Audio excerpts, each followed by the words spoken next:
Hey, folks. MCU'S Bleeding Edge, Monday evening, September 15th, 2025.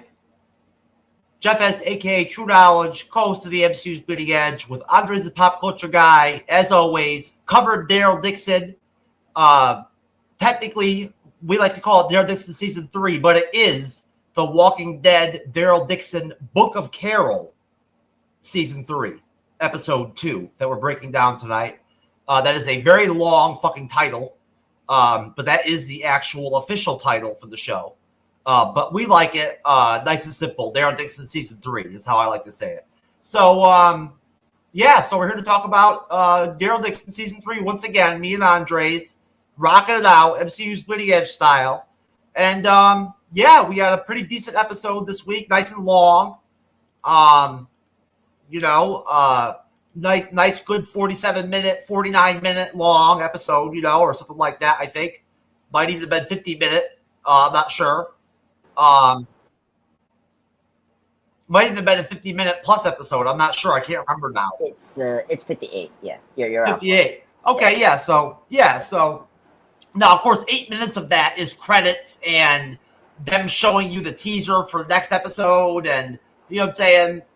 Them showing you the behind the scenes, director stuff. You know what I mean? Where they show like the making of the episode and all that. You know what I mean? So that's all like in that time. Yeah. So you'll actually get like out of that 58 minutes, there's only actually 40 something minutes of show in that. Yeah. No, I agree. You feel me? Yep. What's going on with you, sir? Why you all goofy sounding tonight? You got like a goofy vibe going on. I don't know. It's probably the Monday blues, or something like that. What are you not? Did you not come prepared for Daryl Dixon this week? Is this because it's no guests or something like that? So it's kind of like Nope. I came prepared. You brought up a really good episode. Yeah, this episode was very fantastic. I'm very excited to talk about this episode. And probably better than episode 1. Yes. No, I actually kind of agree with that. Yeah, because the first episode was weird. Because, we thought it was going to be this, and then it was something else towards, the end of that episode. And then, this episode, I felt like this episode felt more like a season premiere, what we were getting. So I felt like this episode did a good job of establishing finally for us kind of like at least to some extent what this season's going to be about for the most part, at least in the beginning, you know what I'm saying? At least in the first couple episodes, what we're going to kind of be doing, where we're going to be, you know what I'm saying? What our location's going to be, what our goals are right now, you know what I mean? Kind of, we kind of have a brief idea now after episode 2 of kind of what direction we're going in, and as is very typical, I feel like at this point for Daryl and Carol, and for The Walking Dead in general, when it comes to these characters over the years, they're constantly finding themselves in situations where their help is needed in some way, wherever they go. You know what I mean?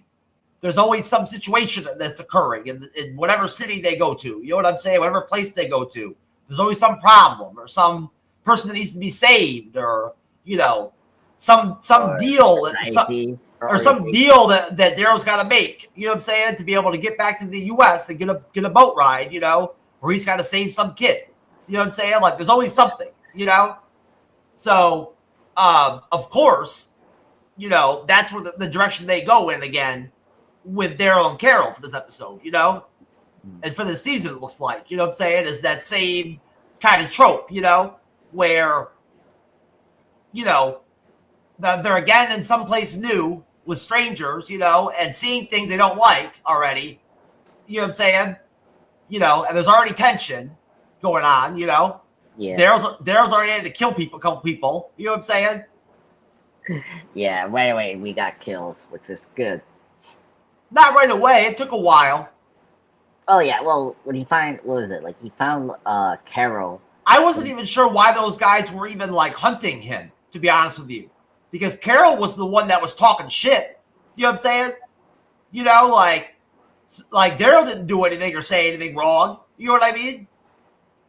All he's doing is just existing in the town, wanting to go put his boat together. So did you understand why they even sent those 3 guys after him? No, did you miss it? So the guy, so the 4 guys, or 3 guys, whatever. The one guy recognized Daryl because he was the one that escaped from earlier in the beginning of those 3 douche guys that were like attacking. Those are those same douchebags. Yeah. So no, that one, the 3 douchebags from the beginning died. The one guy who was driving the car or the Jeep, and he got away. Yeah, Daryl missed him. Yeah. Yeah, and then he arrived, in time in the festivals, and then he recognized Daryl. So that's why he killed him. So now that's where those guys came from. Okay. Yeah. So that's not gonna fuck Daryl Carol up or anything like that in the town. You know what I'm saying? That's kind of just whatever, you know? Yeah, no.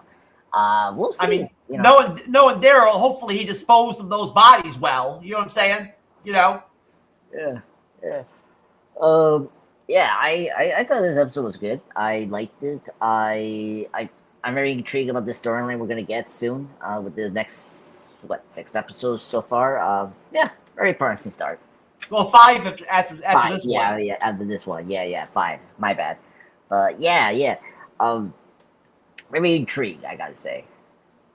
Yeah, I mean, it was a nice bounce back episode after that kind of rough ending of episode 1, where we were kind of like, what the fuck happened here? You know what I mean? Like, what's going on? You know, like, luckily, the episode 2 starts, and Daryl finds Carol immediately, and Carol is like sane again. She's not like crazy or anything, you know? She's not doing anything crazy, you know? Like, she didn't do anything insane. Like, she didn't go like get lost.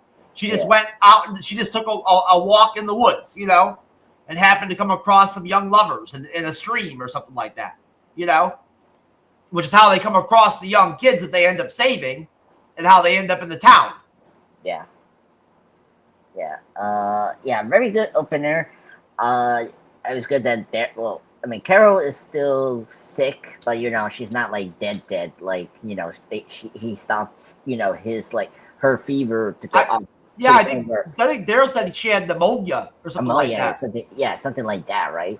And so she still needs like medicine, like if they find it, and obviously she needs rest and treatment. Yes, rest treatment or whatever, and she's seeing it. It's typical Walking Dead. Once she got that one night's rest, you know what I'm saying, like in a bed, the next day she looked like totally healthy. Yeah, I mean, way better than last week. Why? Because last week she was like, well, what was the word? Delirious and she was not. She almost died. She was really out. She was really fucked up from that boat crash. You know what I'm saying? Like she was like beat up physically, like all bloody everywhere, and all beat up physically, and like she had metal in her body, somehow. Remember? Somehow, yeah. So she had like actual wounds too, like she had a wound. And then on top of that, she got pneumonia, somehow. She got sick too, I don't know how you get that. So she was like barely able to walk like properly. You know what I'm saying?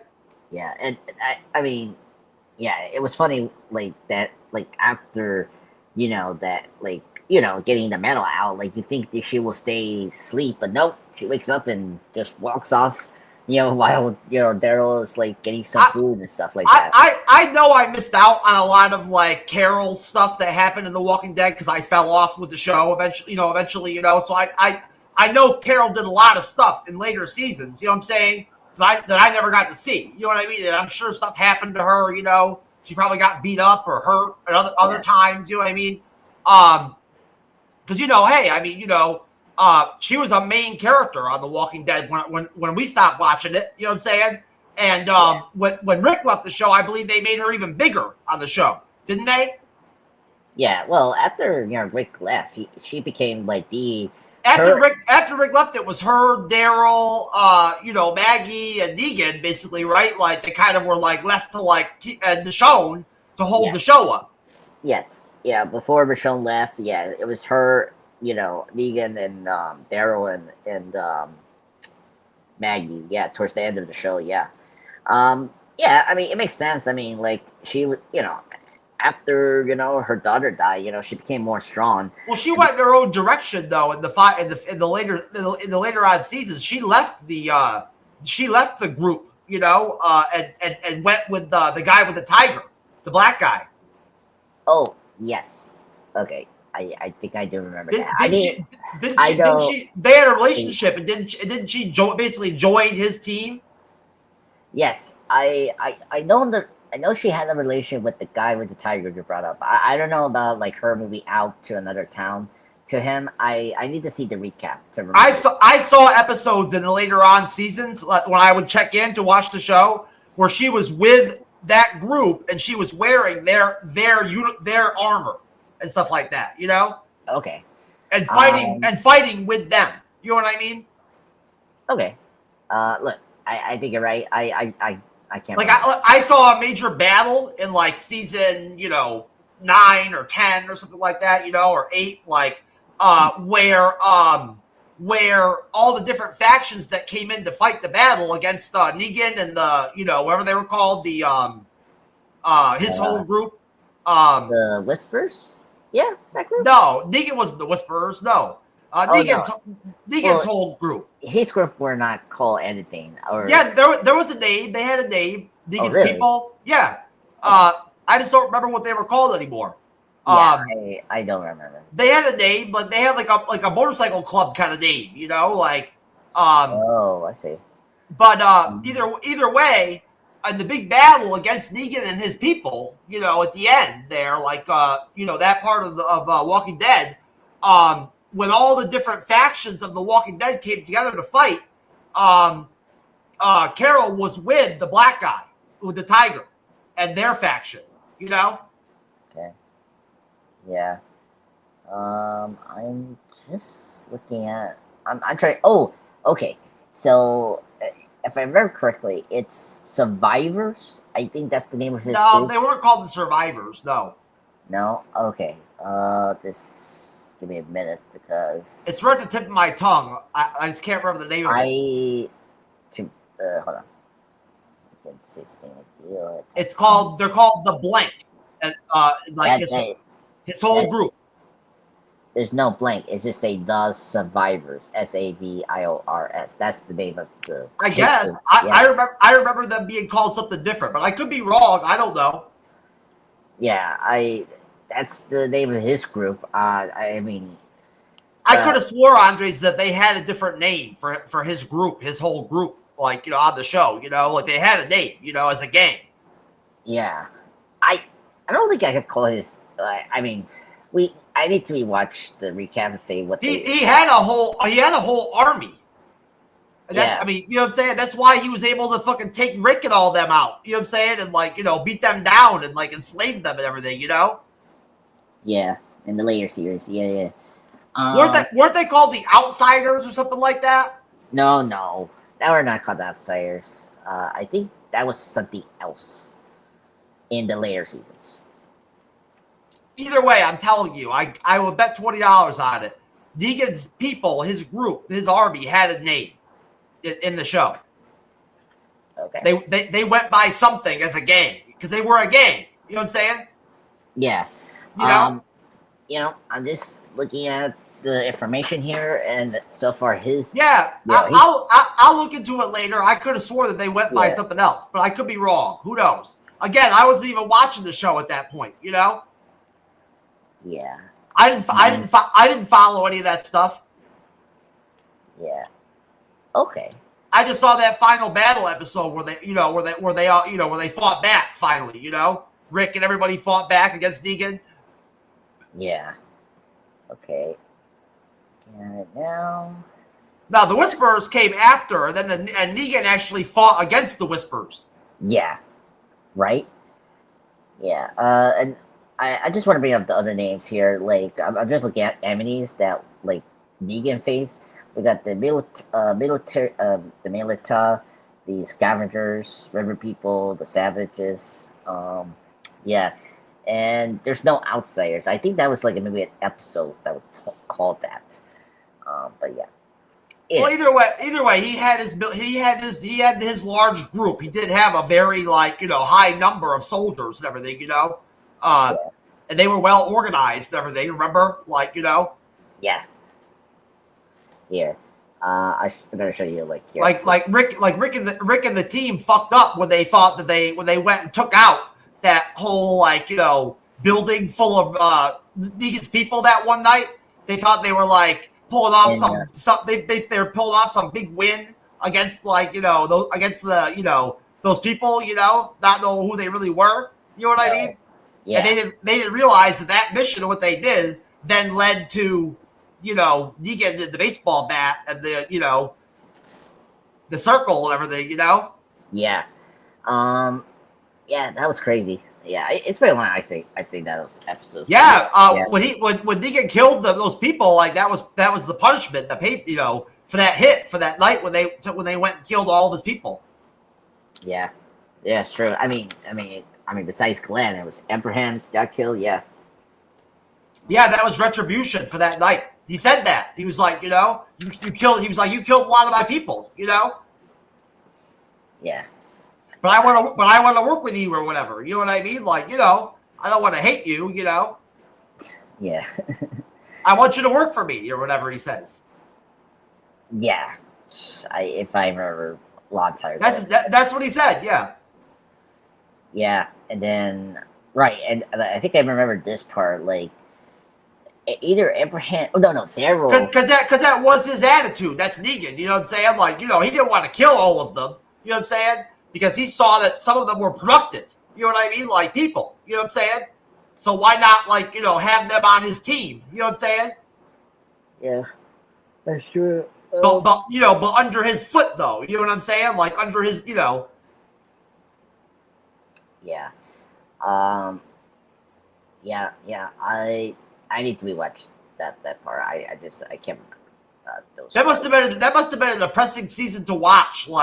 Those episodes where after the deaths were all of Rick's people are just broken and beaten, you know what I'm saying? And being enslaved by Negan.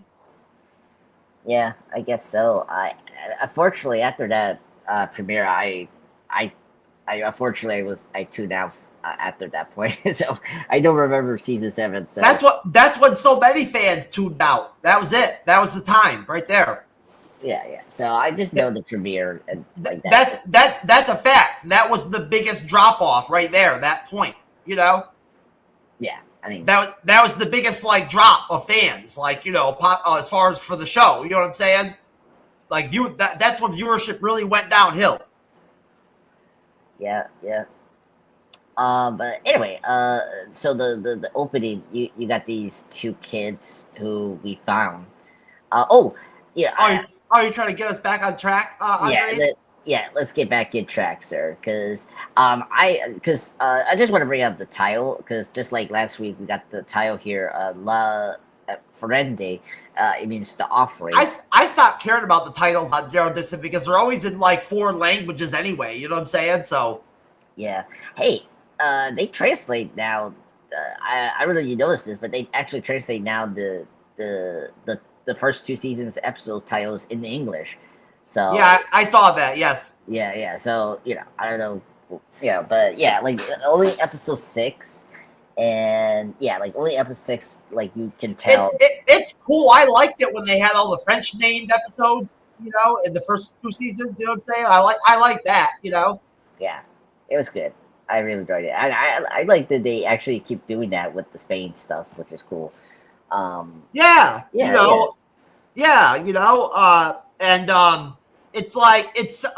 so stereotypical. You got to be honest with you. That they end up saving those 2 kids from those fucking those violent guys, trying to steal their shit, right? That's just what happened in fucking Daryl Dixon season 1, where Daryl went and thought he was saving those 2 people from those soldiers, right? And he ended up killing what's his name's brother. Or he didn't kill her, the girl killed him. Yeah. Yeah, no, I remember that. Yeah. Remember?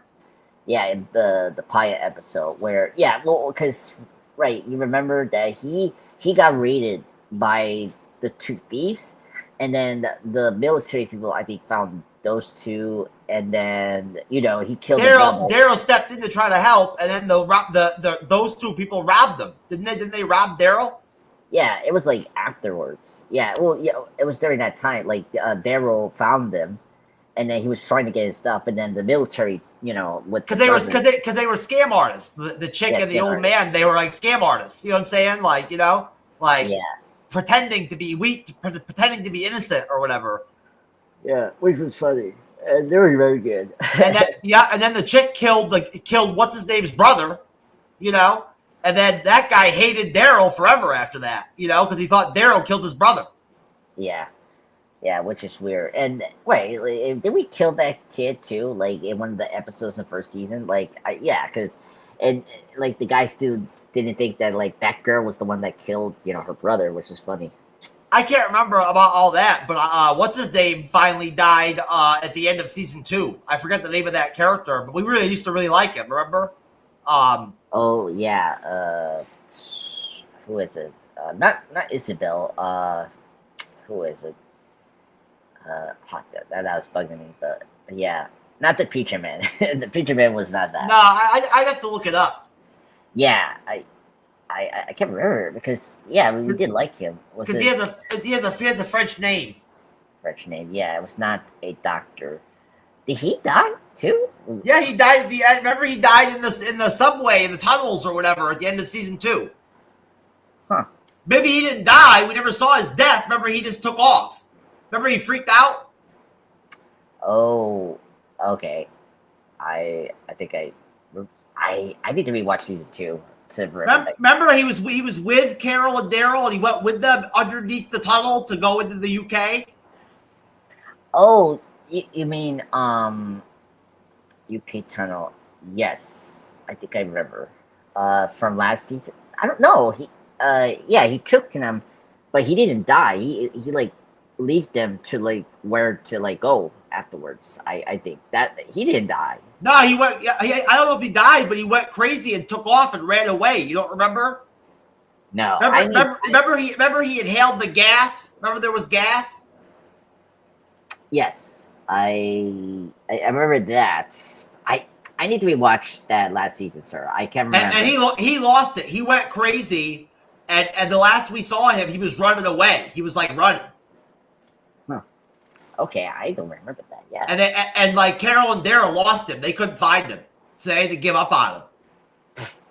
Oh my god. Okay, we had to move on. I can't remember. But I forget where that gas came from, but they got gas down there. Yeah, well, right, because the enemies like had the gas and like they were able to like subdue them, right? Or but you're right. There were enemies down there that had the gas. You're right. Yeah, because like I know the French resistance had something to like kind of like poison them with some like gas or something like that. That part I remember. The other parts I can't remember. I'm sorry. So yeah. I cannot remember that guy's fucking name for the life of me. I'm looking right at the show and I cannot find him. Let me check Daryl Dixon episode. Was this in the finale? You had Janae, you had Quinn. You had Lasange, right? And then you had Federico, Paz. I don't see him. Okay. I think he died. Maybe not in that episode, but like episode 5. He never died, man. He took off when he got gassed in the finale of season 2. He was with Daryl and Carol. They were traveling with him. Remember because he joined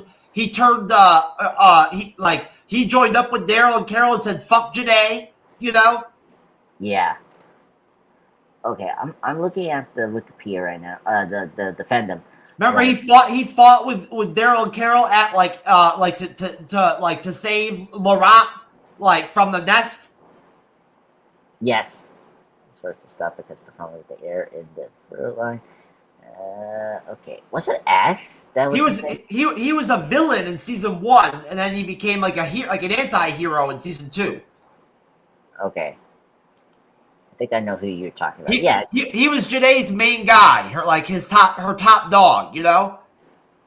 yeah. Before, well, like it was before season 1 happened. Like, okay, The Russian guy, you know, whose brother got killed, but he thought Daryl killed his brother, you know, and then and yeah, then and then he let and then he let Daryl live in the finale of season 1. Like he had Daryl like at gunpoint, but he let him live.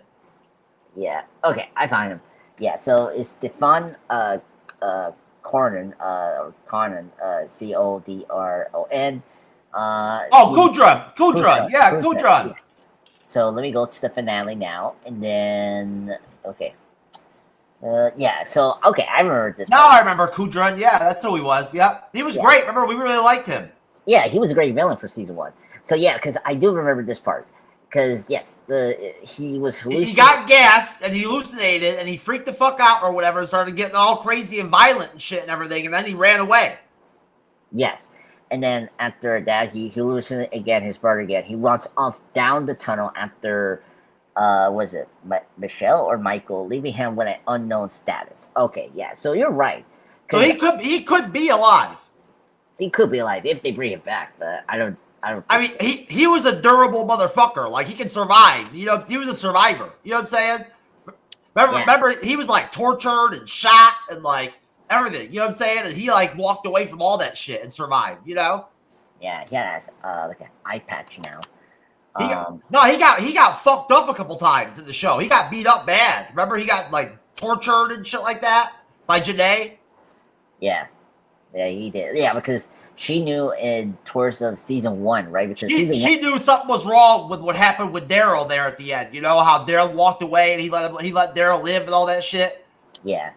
I know because she already knew like he let them go, and like because she doesn't know that he knew about the location at the castle, which led to a battle towards the middle point of season 2. Yeah. Yeah, and he was really effective in that battle. Like he was fighting hard, like when they had to storm the nest to get Larat. You know. Yeah, that's when we knew that they were like a cult or something like that. And yeah, it was crazy. Yeah, Kudron was a badass character, man. Yeah. But yeah, it's been a while. But we'll see. I mean, so never say never, but we'll see. Okay, so. What else? We have to. Well, there's lots of what else's, sir. Obviously, like we met a new town. You know what I'm saying? A new city. Another city. And it looks cool. You know what I'm saying? It's a real city that they really actually found. A town they really actually found that they're using as to shoot on, and it looks really great. And the secondary characters seem interesting, like the townspeople and everything. The mayor seems cool, I like him. He's all right. The boyfriend's dad, that gives Carol a place to sleep and shit, seems like a nice guy, and then of course, the fucking crazy dude showed up for the wife for their annual 1-year woman deal where they trade weapons and cigarettes and medicine for a young virgin. Yeah, crazy. I really like this part. Seeing the new characters we're gonna follow in this season, and I think one of the things that I think Daryl does better than some of the other spin-offs, particularly Dead City, is that at least the supporting characters, the side characters are way more interesting. And we got a couple good ones. I mean, the dad, that's Roberto's father. He is really great. By the way, he has a cool scar. I just said that, sir. Yeah, I said that. Yeah. No, you didn't say the scar. I said the boyfriend's father was a cool character. I liked him. Yeah, that's Roberto's dad. Yeah, I'm mentioning the scar he has, which is really cool. Like it reminded me of Negan's second-hand man. I forgot his name, but what was the deal with what they had going on with their walkers? What did they have? Did they just have them like in like a pen? Were they just penned up? It was penned up, and so the lady that we have here, the like sheriff, like that was running Yeah, the things. the Like the the one yeah, I don't know if that's the sheriff, but like that one that runs the cart yeah, the person. carts, yeah, stuff, right? She say to Daryl that they use them to like patrol and like like I guess controlled like some of the like I don't know, like it was weird. It was I didn't understand what she was talking about when she told him that. I had no idea what she was talking about. yeah, it was something about patrol or something like that, but I don't know. When she said that, when she said that, I was like, "What's she talking about?" You know what I'm saying? Like, Yeah, that was weird. But I guess they use them to fight against like the either outsiders or something like that. Maybe it could be that, but I don't know. But yeah, I guess maybe because of their location, they really don't have any problems with the dead. You know, no, like roaming around. You know what I mean? yeah, this episode was less walkers. I mean, you saw that. Like we saw, like before Daryl and Carol left with the couple, you saw like briefly the walkers were up in that pin or something like that. Well, look at where their town is. It's like in a mountainous region, right on the ocean. You know what I'm saying? Yeah. Like, you know. Yeah, it was very true. What else? Oh, the girl you were talking right now. She was good. I liked her. Very interesting what we're gonna do with her character. Yeah, Yeah, they had the little like side romance with one of the chosen wives. Like, you know, it has a relationship with the sheriff cart driver person you talked about. You know. yeah, yeah. They have a thing going on. Yeah, and it seems like the husband knows about it too, because we saw like he had a good glance during the dinner. But yeah, and then Yeah, well, they weren't exactly trying to hide their like open flirtations and shit like that. You know what I'm saying? no, Like, you know, no, like it didn't seem like they were trying to hide it. Yeah, and the community leader, he was great. I liked him. which they might have been just doing that on purpose on the show. You know what I'm saying? Having them act like that. You know, because obviously that's going to lead to something. You know what I'm saying? Like there's going to be some friction or some problems down the road with that relationship. You know what I'm saying? Yeah, because like, yeah, I am very curious, like what they're gonna do with that. Because it is gonna cause trouble, as you were saying. Yeah. Yeah. Well, obviously, this whole like you know system with like these people that come in and take the woman every year, it obviously like pisses Carol off big time. You know what I'm saying? Like you know, like she had a lot to say like against it. You know, to the point where like Daryl tried to shut her up a couple different times. You know what I'm saying? Yeah, yeah, because you know she doesn't understand like their tradition, right? And then the mom. Oh, she understands it perfectly well. She doesn't like it. Yeah, well, I don't like it either. So I mean, things like that have been going on in that region of the world for centuries. You know what I'm saying? Like, you know, certain, you know, bride, sexual type, you know, like things like that, you know, have been going on, you know, planned marriages, you know what I'm saying? Like pre-selected marriages and stuff like that, you know, all that stuff has already been going on over there in Spain, you know, for centuries. You know what I'm saying? True. So for them to be doing stuff like that is kind of something that they've been doing stuff like that for a long time anyway, you know, and had kind of weird, you know, concepts with marriage and stuff like that compared to how we view it. But she was really kind of getting out of hand, though, you know. Yeah, that's true. I mean, that's why the mom of the community leader came up and tell her that, you know. And he brought it up too again. You know, he said, "Look, that's how we survive. I mean, it's making us at least, you know, have a you know civilization." Yeah, I thought that was a little bit overdone. Like honestly, the way Carol was getting all crazy about that shit and getting all intense, like you know, doubling down on it and everything. You know what I mean? Like it's like are you trying to get in trouble? You know what I'm saying? I know. It's so weird. I mean, I get Carol, and this is like right after the mayor guy like was telling Daryl, like, wasn't he saying like, Daryl, I figured out that you know how to do this and that and all this stuff or whatever, you know, like you could be really helpful to us. Yeah. Didn't he say something like that to Daryl? Yeah, the governor. Yeah, he did say something like that. He's like, I saw you doing that stuff earlier with the pigs, and you know how to do stuff. You know what I'm saying? Like you know, whatever. You know, you're talented or whatever. We could use you. And then Daryl's response is like, "Oh, thank you, but no thanks. I just want to get my boat fixed and then head out." yeah, that was weird. But yeah. Obviously, that's the main goal. You know what I'm saying? They want to get that bolt fixed, and you know, I don't know. Like I saw what Daryl had in his cart and everything or whatever to go fix the boat. I didn't see anything in that cart that looked like it could really help him with the boat. You know what I'm saying? Like it just looked like a bunch of bullshit. You know? Yeah, like how that's the one part I was laughing in my head. I was like, how the hell are you gonna fix your boat like with like these stuff you're gonna get But from yeah, like there was nothing even in that cart that even looked like it would even like be for the boat. You know what I'm saying? I was like, what's even there? You know, like yeah, and I I mean the boat like what's even wrong with the boat? Like, you know what I'm saying? Like, you know, like no exactly how do you know you can fix the boat? You know what I'm saying? Like no when way. did you go back and check the boat and figure out what was going on with it? I didn't see that happen. No, I saw the preview for next week, and I don't know if we're gonna see like the full on like the damage of the boat because last week I thought it was fine. Like it didn't seem like it like had like a hole in the boat or something like that.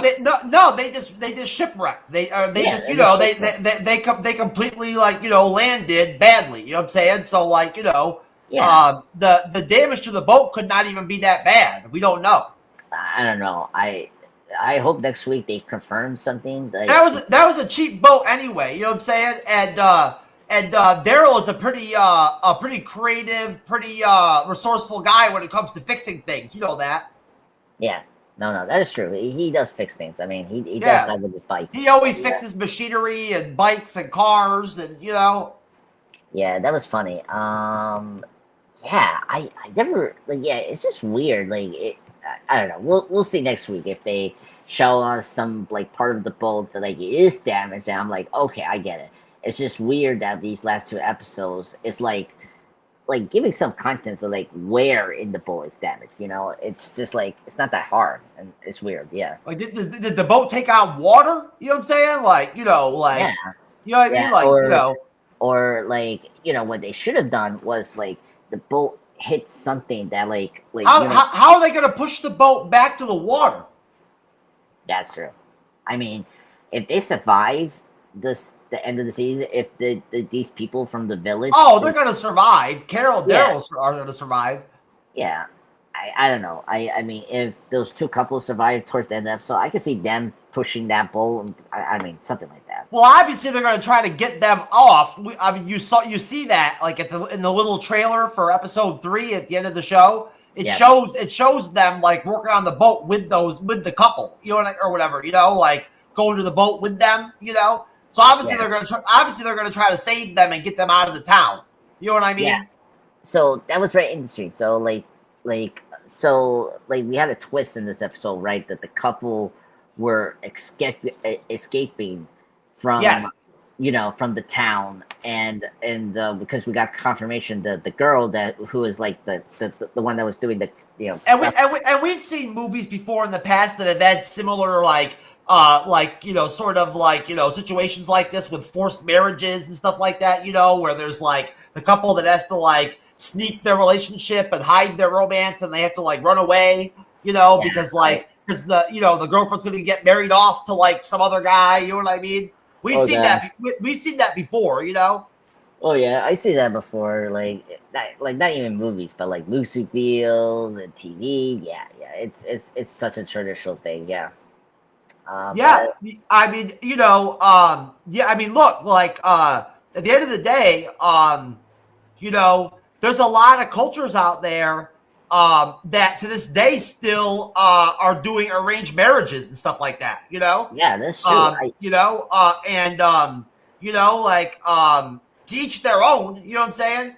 But from what you know, the people I've talked to in my life that come from regions of the world where that kind of stuff still goes on or used to go on, it's not good. You know what I'm saying? Like it does not lead to good things, you know? No, it doesn't. Yeah. And some of these religions and stuff and like people take it out of hand. You know what I'm saying? Like the Muslims, you know, where they honor kill their children and shit like that, you know? If their children like, you know, date American boys or something like that, you know, they like try to kill them. Yeah, that is weird. Oh, yeah. That happens a couple times every year. You know what I'm saying? Like something like that'll happen. You know, or there'll be like an honor killing. You know, where the father, like the Muslim father, kills his daughter. Yeah, I never knew that, but that's very because she refuses to marry the arranged husband that like in the Middle East that he has set up for her. You know. Oh yeah, Middle East is really bad with that. Yeah. That part I know. Oh yeah, there's honor killings that happen here in the U.S. every year. That happens. They happen in Canada a lot too. That's true. But yeah. So I mean, like, I don't know. They're gonna have to figure something out because, like, even with all 6 of those fucking people, like, I just don't see. If I remember where the boat was at, they're gonna have to get the boat back in the water, and that's gonna be tough. You know, the boat is big enough where it's pretty heavy. You know. That's true. I mean, the good news and there's some bad news. Like, I mean, the good news is they have horses, some vehicles, they can like rope something. They do have horses and stuff like that. With a horse, they might be able to do it. Yeah, if they do that, then I think they're fine. But yeah, and then the bad news is like, well, I mean, it's not. I'm trying to remember last week. The bad news is now they're going to have to add in on the risk and like the whole factor of taking on that young couple with them. You know what I'm saying? Yeah, that's going to be rough because, like, obviously the governor or whatever, the mayor and all the people are not going to want them to be taken away. You know what I'm saying? They're not going to want the kids to leave. You know? Yeah, no. Like they want these young women to like be there for like the lottery. You know what I mean?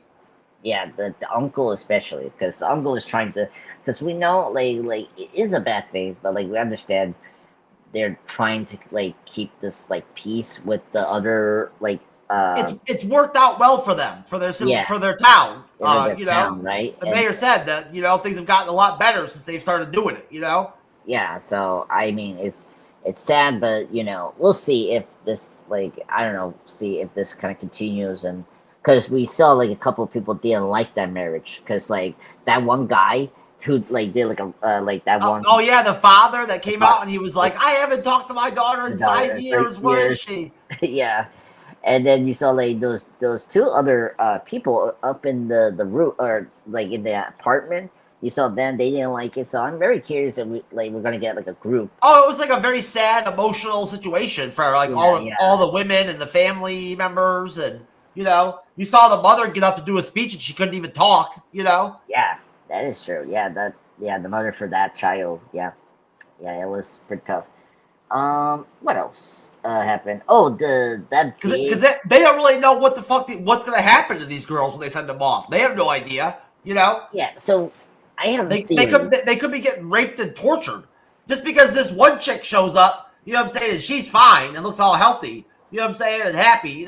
Doesn't mean that like the other 3 or 4 or 5 of them aren't like chained up in a basement. Yeah, I have a theory. I got a couple of theories here. Number one, I think there's they're getting eaten by walkers. I will bet money that. Why would you go through all of that shit just to get a chick to feed to a walker? It has to be some like weird. Like, what would you accomplish by feeding some fine ass young girl to walkers? Well. We're in a zombie apocalypse. People will do weird shit. So. Feeding walkers accomplishes nothing. What does it accomplish? Well, for them, they think that if you feed them with the walkers, they don't worship the walkers as gods or anything like that. Nobody does that on the show. No, but it's more like someone else thinks about like. There's another person that maybe would. Sir, they're not taking these women and having these elaborate celebrations and ceremonies and shit like that with this town, getting the women and then feeding them to fucking walkers. Come on, dude. No. It's just a theory. Young women like that are more valuable, you know what I'm saying, than that. You know what I mean? Like, they have value, Yeah, but we haven't seen their town. I hope we see their town to see, like, what it is. Well, they have nice cars and guns and everything and all that, and it's and they seem pretty civilized. They weren't brutal or like murderous or anything like that. No. They weren't like rude or anything like that. You know what I mean? They seem nice. You know what I'm saying? And since they live in that same region that the town is in, I'm assuming where they have is probably an even safer spot than the town. That's true. That's true. I don't know. I'm curious what, like, if they're going to address. I mean, this is the zombie apocalypse. Like, young, valuable women that can produce children and and all that are valuable. You know what I'm saying? Young, childbearing age women. You know what I'm saying? You can't. You don't feed them the walkers. No. No, what? You're trying to prolong your race, like your people. No, that's a good point. Actually, you got me another theory that I think is more likely, right? Like it's similar to like the I don't know, you've seen the movie Mad Max Fury Road, but like the Mighty Joe used women to like impregnate them with like to get a son, and maybe that's what the governor's doing. I don't think it's anything that crazy, like to that level. You know what I'm saying? But it could be something like that. Yes. Yeah, because I feel like that makes more sense. But I don't think it would be like some kind of crazy evil program or something like that. You know what I'm saying? No, not an evil program. It'd be more like they just marry off the girl to some guy or whatever, and they're together and have kids and produce children together. You know what I'm saying? That's true. Yeah, that's what I'm thinking. It's more like that. Or maybe that one head guy that like runs like that whole big group, like that one dude or whatever, maybe he marries all of them. You know what I'm saying? And they're like all his wives, That's true. Yeah, that could happen. That's another potential. Yeah, because the guy who's like the prince or whatever, that's going to be the king or whatever, that guy. Yeah, he can marry her. Yeah, then. Yeah, it can very easily be that he's the one that's marrying all of them and fucking all of them. Yeah, I mean, you brought up history, like that's what. Well, I mean, kind of different. I don't know. Like Henry VIII did that. Like he was trying. Like he read so many women. To like. Oh, dude, during like the Roman period and all that, like they had so much crazy sexual shit going on back then, dude. You know what I'm saying? There was so much weird sexual shit going on in history back in the day. Yeah, that's true. Dude, they used to have goddamn legal trials like with animals back in the Roman days, bro. Like animals would go to trial. You know what I'm saying? Like with with a judge and like a lawyer, and it'd be like a pig, versus the farmer in court. You know what I'm saying? Yeah. And they would punish the pig or whatever for whatever the pig did in court and have a trial. Yeah. That's true. That was weird. and sometimes the animals would win. They would get off and be found innocent. Yeah. It's funny you brought up pigs. It was funny they used pigs to like find who was like going to be all kinds of different things. Insects. There was like trials against insects. Like bugs. They'd have trials against bugs. Cows. Yeah. Oh my god. Yeah. Yeah. They had a whole section of Roman law that was just for like the animal, legal system. Yeah. Anyway, yeah. So come on, Andre's the pop culture guy. You didn't know about that? Come on, bro. I know how crazy the Roman Empire, but not that crazy. I mean, we didn't go as far as There were other cultures and stuff like that had that going on too, not just the Romans. Oh, that's true. Yeah, because there were cultures back then that viewed animals as having like a living soul, like they were a living being. You know what I'm saying? So they had the rights similar to like a human almost. Oh yeah. Okay. And so that's why they would actually like have trials with them and stuff like that. They would they would actually arrest them like animals for crimes. Oh my god. Oh god. Like if there was an accident and like one of the farmer's kids got kicked by a horse or something like that, they'd go to trial and like arrest the horse for kicking the boy. Yeah, that makes sense. And there'd be a lawyer for the horse and a lawyer for the farmer in front of the judge, you know what I'm saying, or whatever, and they would have a fucking trial. Oh my god. Don't tell me they did that. Yes, I swear to fucking God, bro. It's hilarious. Oh my god. All right. But they don't have transcripts for any of them. You know what I'm saying? You can't go back and read a transcript from one of these trials. They don't have that. No. But you know how much ancient Roman historical objects and texts and books and stuff we found, you know. Yeah, no, that's true. We have tons of Roman shit. Yeah, shocking. I'm surprised we their letters, their rules, you know, like their laws, you know what I'm saying? You know, how their legal system worked. We know all that stuff. Yeah. No, that's true. What else? I mean, you have any theories about I mean, now that we got the the festivals thing done, I am curious. We're gonna see the town and see like the prince. Like we have to see that and see like the bride be. But it makes sense. It could be the governor is gonna marry that person, and you know what was that weapon that Daryl found when he went in that when he was getting hunted by those three dudes and he went in that storage room and he went in that crate and he found that weapon.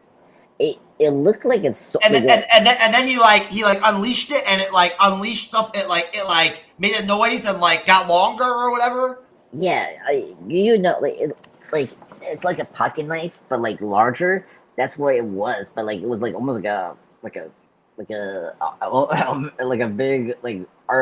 So that was like a long blade at the end of the day. That's all that was. Yeah, it was.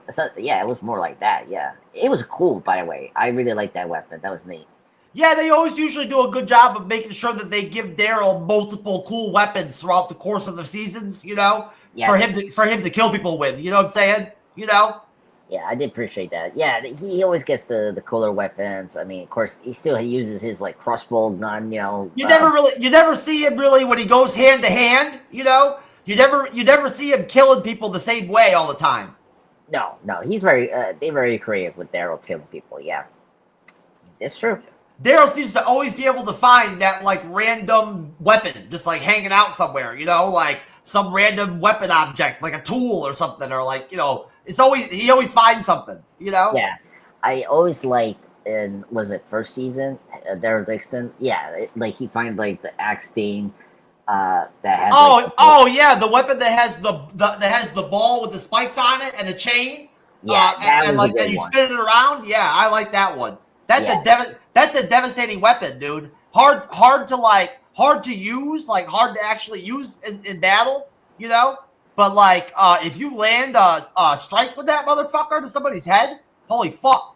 Yeah, it would be a really messy kill. Yeah.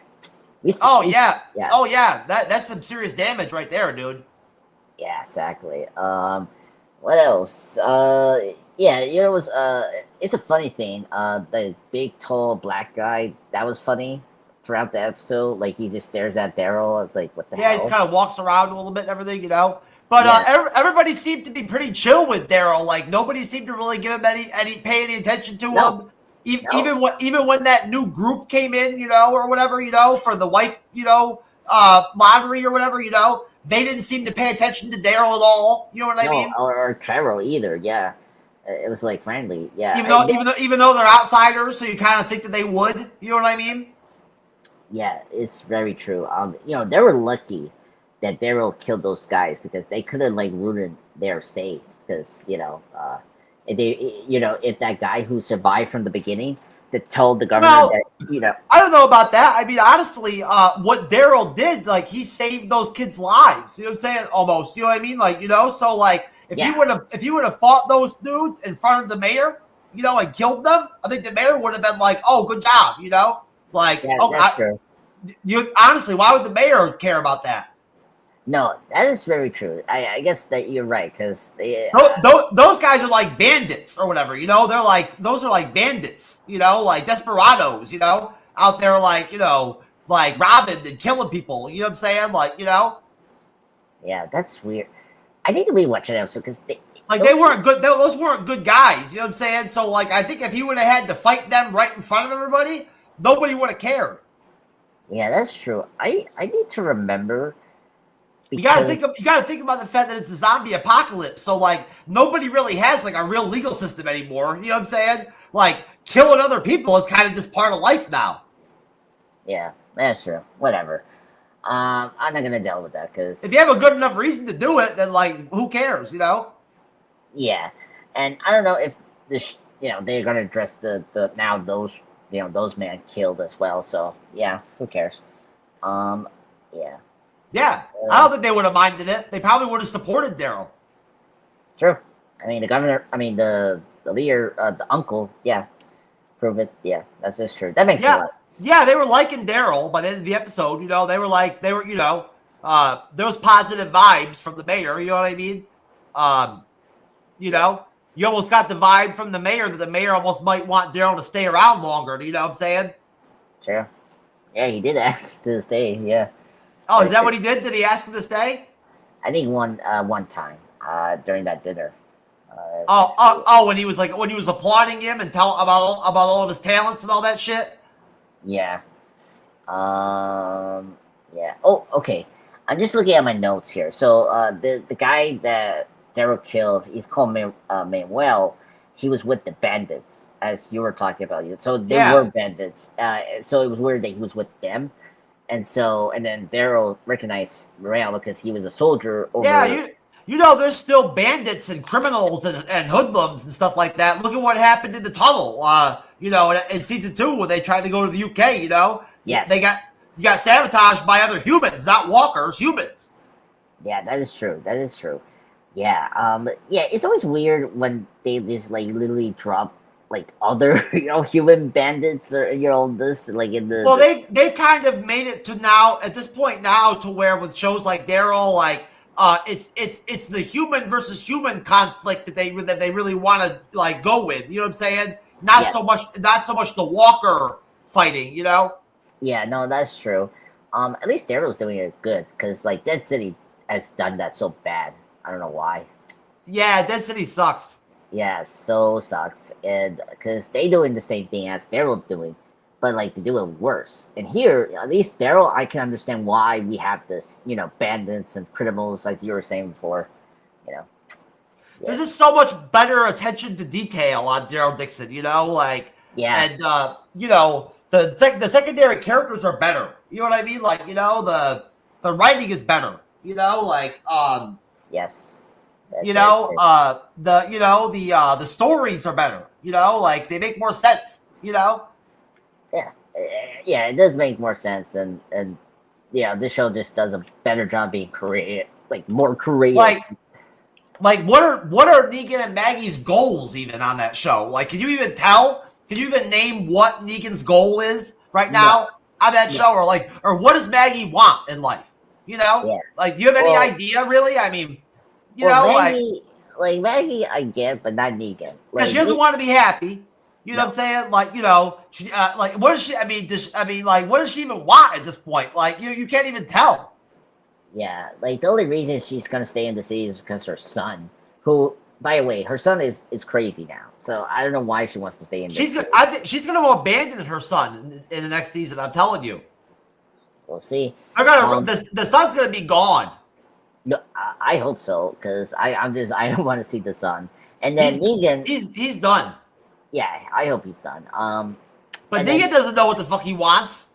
No, like at first, like he was getting to his old ways, but then of course, the whole Maggie thing became a problem, and then Jenny getting sick and getting hurt was kind of like the thing, but then she got I was happy she died. But and now by the end of of season 2, it almost seems like there's no army left for Negan to even to even run. They're all gone. Yeah, right. Like they should be gone, right? We'll see.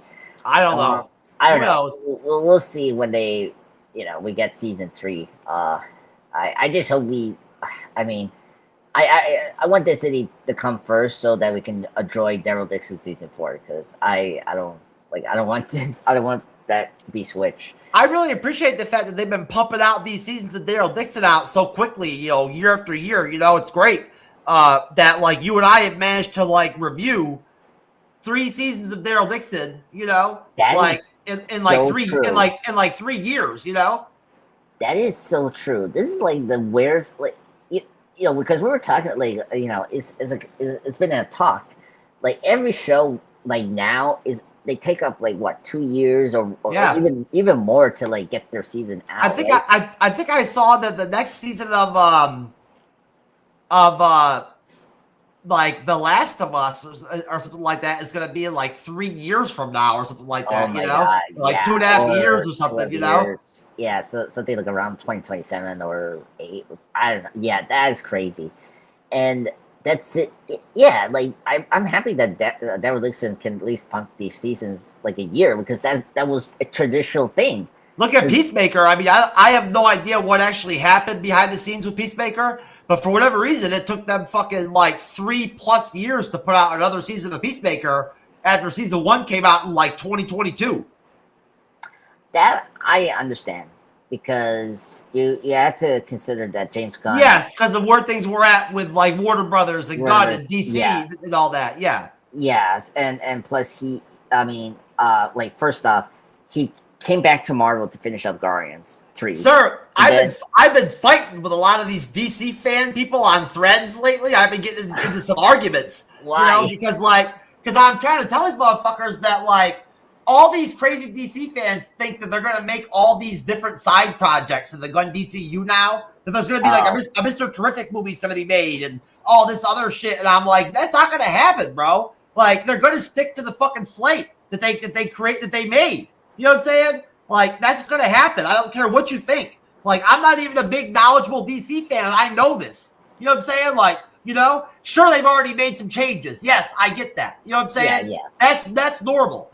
But overall, they made a slate for a reason. They're going to make those projects. You know what I'm saying? That's what they're going to make. Warner Brothers is not going to spring for the budget for a Mr. Terrific movie off of Superman. They're not going to do that. It's not going to happen. Superhero movies are not popular anymore. Yeah. But there's crazy ass people on threads that will put threads up on there saying that there's going to be a Mr. Terrific movie and all this shit. And I'm like, no, it's not. You know what I'm saying? It's not going to happen. Like it makes no sense. You know what I'm saying? Like, why would Gunn do that? You know? Are then I see people on there asking Gunn questions, like asking Gunn, when is Batman Brave and the Bold going to come out? It's like, motherfucker, you can Google that in 2 minutes. Gunn's been clear that he doesn't know when that's going to come out. You know what I'm saying? Like, he's been very publicly open about that. You know what I mean? Like, you know, he's not going to fucking respond to you, some random person on threads, you know what I'm saying, and tell you when the Batman movie's going to come out because you ask him. You know what I'm saying? Like, what the fuck are you even asking that question for? Like, what's the point? You know what I'm saying? Yeah, seriously, the guy's been dead. Even I know that, and I'm not even a knowledgeable DC like you fan. I know that Gunn said that he doesn't know yet because the script's being worked on right now. And what does he say about the scripts? The scripts are going to come first, right, or some shit like that. Yeah, and they're not going to They're not going to worry about shooting or production or release dates or any of that shit until the scripts are done. Right? Yeah. No, you're on point. Nope. It's very true. Gunn said it before. He has been repeated before. If he sees the script, they're not going to cast and stuff like that or anything until the script is done. It's all good. Yeah, it's done, and then that's where they will move forward. Like that's why Clayface is on the schedule because that's why it's so insane to be asking questions like that about Batman Brave and Bold of all of the movies on the slate. That anybody with a brain, even with basic knowledge, should understand that that's the toughest movie. That's probably going to take the longest to make and like put out. It's a Batman movie. They're hard to make. You know what I'm saying? They made a lot of them, so it's got to be very creative to make one. You know? Yeah.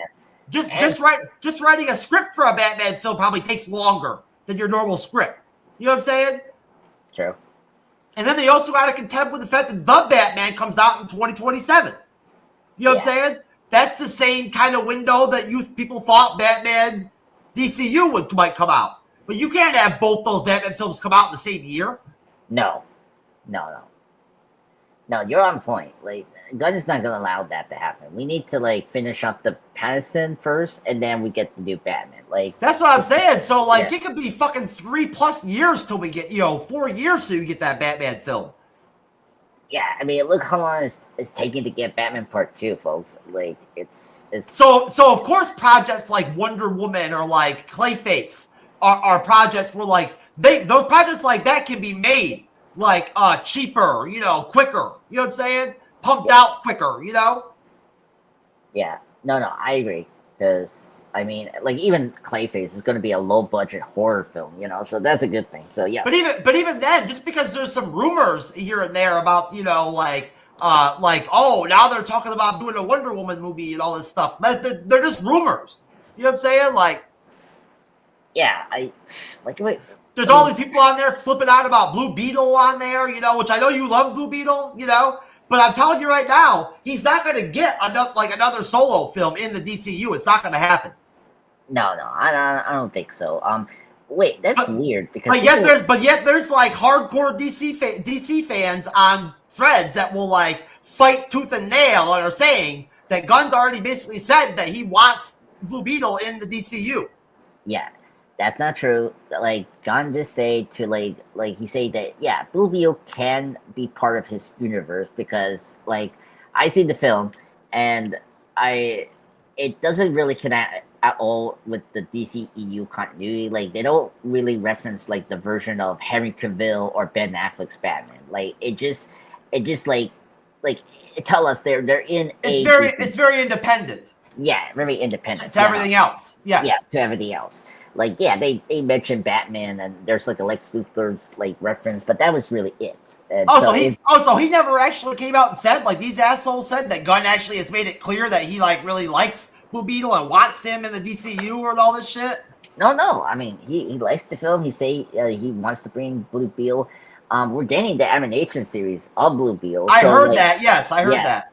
That's official. Like that's all. So he didn't say anything about a sequel. He say that there could be a possibility they can bring him over to that universe. That's all. And then a show like Peacemaker would be a spot where like maybe they would put him in or something like that. Because I guess Blue Beetle would fit in with the Peacemaker. Yeah. No. Actually, that could happen too because him and Peacemaker were in the same universe, like from the comic books. Yeah, they can do that as well. That's what some of these DC fans I argue with and go back and forth with. It gets heated, And I try to tell these motherfuckers that they're crazy with some of their delusional threads that they put up about all this stuff that's going to happen in the DCU. I'm like, dude, calm down. That's not going to happen. No, it's not going to happen. It's going to be a while. Like that's great that you love Blue Beetle, but they're not going to make a Blue Beetle film. It's not going to happen. They did it. It's over. They're not going to make another one. Yeah, and unfortunately, and it's sad, but it happened. I'd be shocked if he ever even does live action. That actor ever even does live action Blue Beetle ever again. He's done just because he wants to doesn't mean anything. Yeah, that's very true. And I don't think they're ever going to. Nobody else is hiring him for anything. You know what I'm saying? So of course he wants to still play Blue Beetle if he can.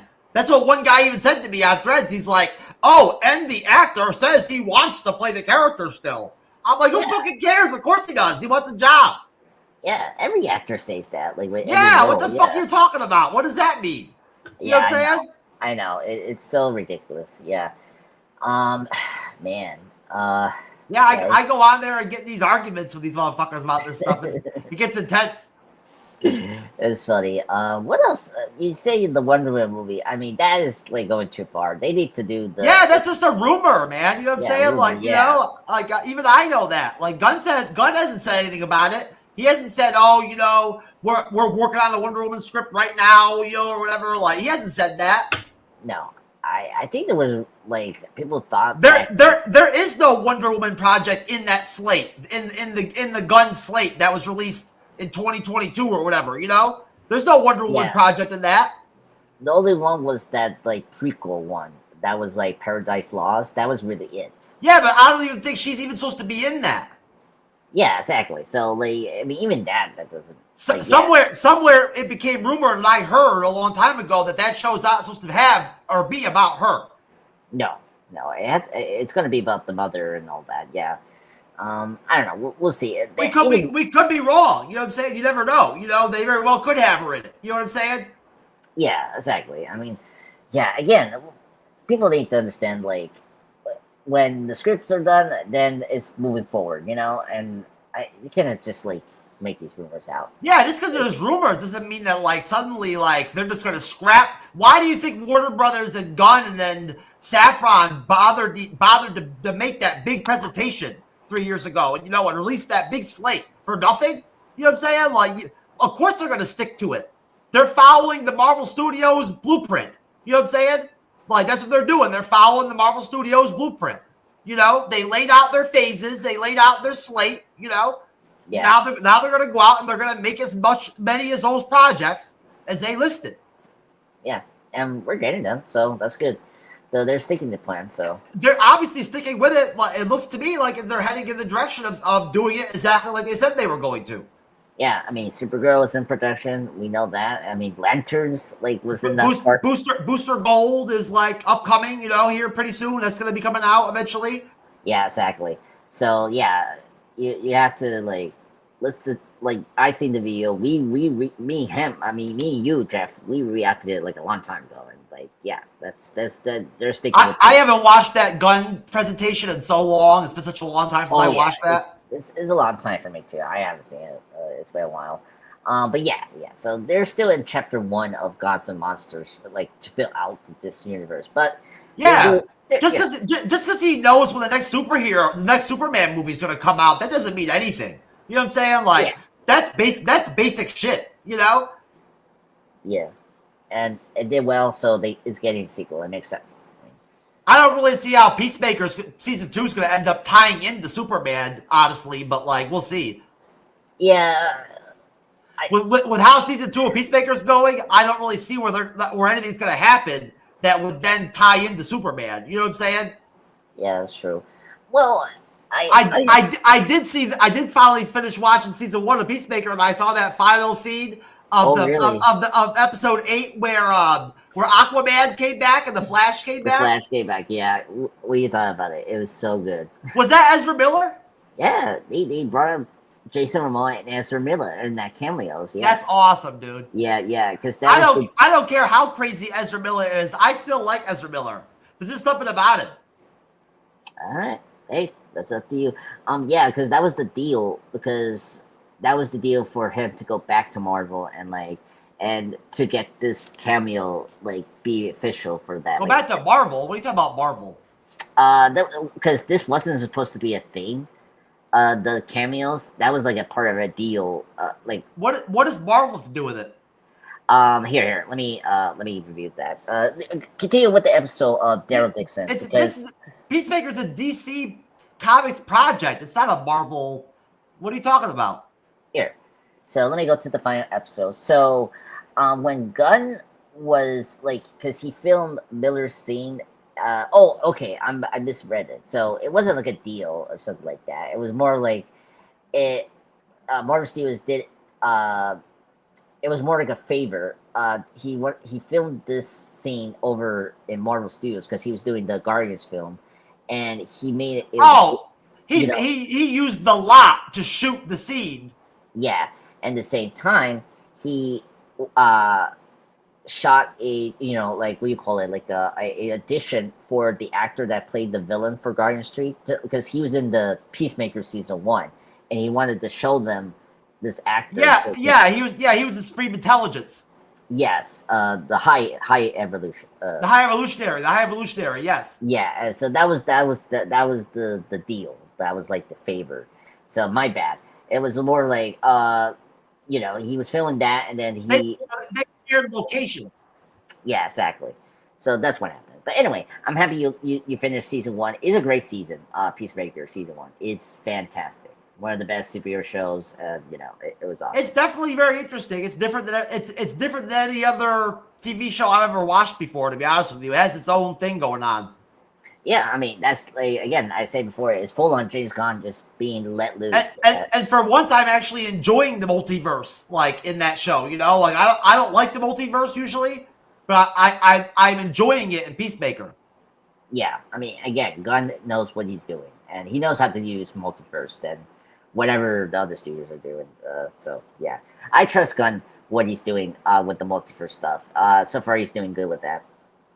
I think he could easily do 4 or 5 seasons of that Peacemaker show if he wants to. Oh yeah, and he could use that to like bring other DC characters like the Question and of course only certain characters are gonna fit into Peacemaker. You know that. Oh, that's true. No, I don't want the Question to be in the Peacemaker. I think he's better off doing You know what I'm saying? Like, you know, it's like, you know, there's certain people that like associate with Superman, you know, and there's certain people that associate with Peacemaker. You know what I'm saying? And like, you know, they're different kinds of people. You know what I mean? Yeah, that's true. Yeah. The question doesn't really fit with Peacemaker or Gun, but I think question works better on like another property or something like that. But yeah, You know, no, good point. The Justice Gang or whatever, you know, like they work on Peacemaker, you know?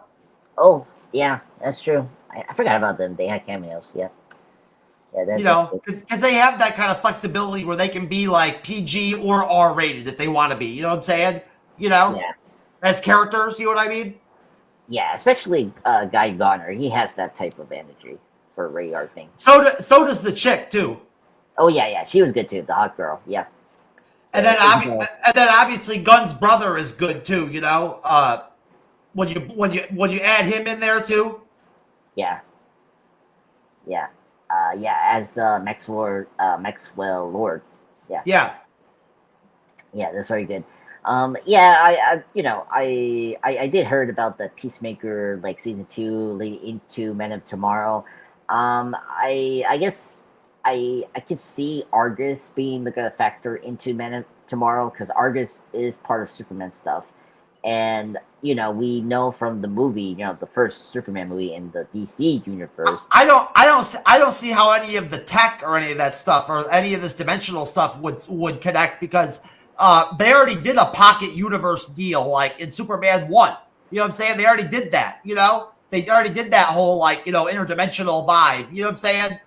With Lex. You know, Yeah, so they're not going to come back and do that again in the next Superman movie. I understand where you're coming from, but that's how you get Bizarro sometimes. I'm saying sometimes. Like, that's how you usually get Bizarro, the other Superman villain, if they do that version. And plus, if they're going to do, like, another... Like, I'm not saying this. Some people theorize maybe they're going to do another Kryptonian story. If they're going to bring, like, a villain, like, super villain Kryptonian, like either General Zod or something like that, they could use the Rip as a way. They can't. There's no way they can use General Zod. He's been used too much already. They would never do that. Yeah, no.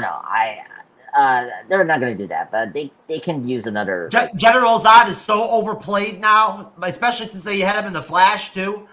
Yeah, that's the thing. Like, I don't want that either. So again, I hope if it is true, then I hope this is the way we get Bizarro, because I really want to see Bizarro in one of these Superman films. But that's just me.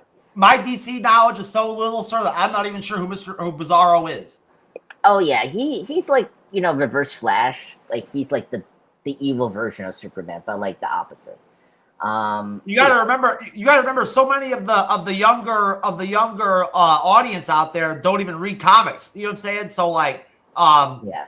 When it comes to villains in these films, you really got to be careful about who you use, because I mean, it has to be someone who's going to be popular and who's going to work. You know what I'm saying? Like, Yeah. I know where you're coming from. I'm waiting for Brainiac to be the main villain. That's my hope, but we'll see. I mean, people know Brainiac. I mean, like, he's been in the direct to animation VOs. He has been a main villain for a couple of that. He's been popular with the DCAU, like, watch that, and yeah. So he's the one well-known villain people know of. I think people just got so spoiled during the heyday of the superhero films, era, of like how quick everything was happening back then. You know what I'm saying? How every movies were coming out so fast, so many of them every year. You know what I'm saying? Marvel was doing making the shows too. Like, all the time, you know what I'm saying? You'd have a show out too, and people got used to that, you know what I'm saying? And, now that it's slowed down, you got all these fans that still want that same, like, speed, that same production, like, you know what I'm saying? And it's just not going to happen. No, that's not going to happen. I'm sorry, but Superman was an okay movie and all that. But it was not good enough to where, like, suddenly they're going to start making all these big different decisions now in the DCU now because of Superman. That it was not that impactful of a movie. No, no. I 100 agree with you. They're sticking with their plans, and that's it. I was shocked that they announced the sequel, but it makes sense. But yeah, I agree. The stuff they picked for Gods and Monsters is good shit. They shouldn't have to reach out and pick side movies to do or whatever. You know what I'm saying? Like, unless it's a main character, like a Justice League character, Yeah, like yeah. Wonder Woman, or you know what I'm saying, or Cyborg, or you know what I'm saying, something like that. You know what I mean? Like, unless it's one of those core characters, then I don't. Why would you stray from the slate? Yeah, that's true. Yeah, and that's been a problem. With Marvel in their faces, it's like they have these ridiculous side projects that we really want. Like we want like a Thor or like a main adventure film. Character. You know what I mean? Like it's just I don't want that either. Yeah, you're right. It's just weird. Yeah, yeah, and I agree. Superman was okay film. I mean, I liked it more than you, but I agree. You, it's not like the best superhero. Well, you're a bigger Superman fan than I am, so of course you're going to enjoy the films more than I would. Yeah, I mean, I love Crypto. He was the best. You're a lot more. You've always been a lot more into DC than I am. You know that. Like, there's a reason why whenever we cover DC, I always like to rely on other people to talk about certain stuff rather than me. Because I was a Marvel comic collector as a kid, not a DC comic collector. So I don't know a lot about the characters, or the universe. No, that's true. Yeah. But again, I'm kind of agreeing with you. I'm in the same page as you. I mean, Superman is like my third favorite this year. I don't believe that Warner Brothers has the money personally. Like from what I've known about about where they're at money wise, I don't believe they have the money to fund side projects like a Mr. Terrific film. Like, where's that money gonna come from? You know what I'm saying? Like, like the whole point of having a slate is that you can control the costs, right, of the budgets and stuff like that, because you're doing everything by the book, in order, with a slate, with a plan. You know what I'm saying? Yeah. You can contain your costs. Like when you start just all of a sudden adding new projects in there, like that's how shit gets expensive. Yeah, that's true. And we kind of saw that with Marvel. Yeah, in Phase 5 and 6. Phase 5 and 4. Yeah, I agree. Yeah. They're not gonna do that. And I like Mr. Terrific. There's no way we're getting like a spinoff from him. No, that's never gonna happen. No, like I can see a Justice Gang. Even in the peak of the Snyder DCU, it was not the same thing as Marvel Studios, where they would just make a movie on demand all of a sudden. You know what I'm saying? Like, even then they would not have done that. You know what I'm saying? Yeah. That's not how Warner Brothers does not have unlimited money like that, like Disney. No. I don't know what their future is. I mean, despite that this year they were doing very well. They're making a lot of money this year in terms of movies, but their future is very uncertain sometimes. Like recently, because we got a new owner for Paramount. Apparently, Paramount is going to buy out Warner Brothers, which is ridiculous. But yeah. Well, it hasn't happened yet. Yeah, it doesn't happen. It's just rumor talk right now, but yeah, we'll see. Well, mergers like that, buyouts like that, mergers like that happen all the time in the industry. It wouldn't be surprising. Yeah, and I mean, you're not a troll guy. Warner Brothers, this is like not the Warner Brothers has the most merger I ever seen for like a studio. Like, Warner Brothers has been broke for years as a studio. Yeah. That's why I just don't get what these DC fans don't understand about this stuff. You know what I'm saying? Like, do they just not get any of the actual like budget movie studio part? Do they not get that or something? Like that you know what I'm saying? Like, I don't think they do. No, I don't think they understand that. Like, they have to understand that like Warner Brothers is more like a film studio. Where, compared to Disney, right? Like Disney, yes, they make movies, but they do other things. That first off, their main business revenue is like the amusement parks, and then they and of course in animation, that's their main thing that got them to be successful in the beginning, right? And then later on, you know, they start to what was the word?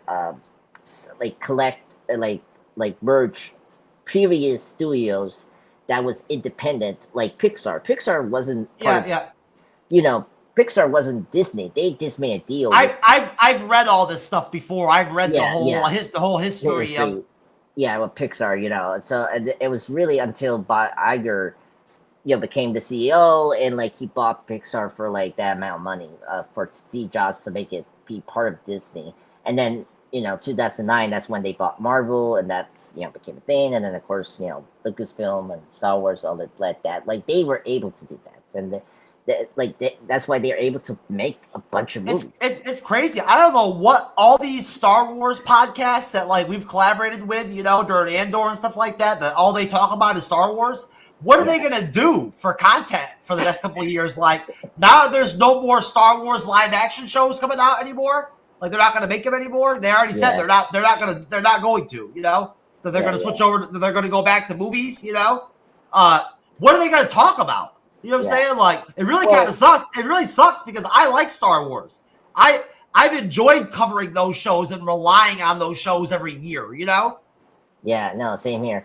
I just like you, I've been watching a couple of Star Wars channels and videos, and just remember, you know, it's not the movies and TV as well. They have I know they make other projects. They make animated stuff all the time. You know what I'm saying? You know, like they have all their little side projects. You know, Knights Tales of the Hood or whatever. You know, like they have all the different. They do all that different stuff. I know they do that, and they do comics and stuff like that.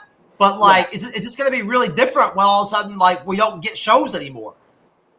I mean, yeah, but at the same time, that's not. I actually saw some crazy Acolyte fan on Threads that had her ranking of all the live action Star Wars, and she had Andor season 2 #1, and then Acolyte #2 as the right next to Andor.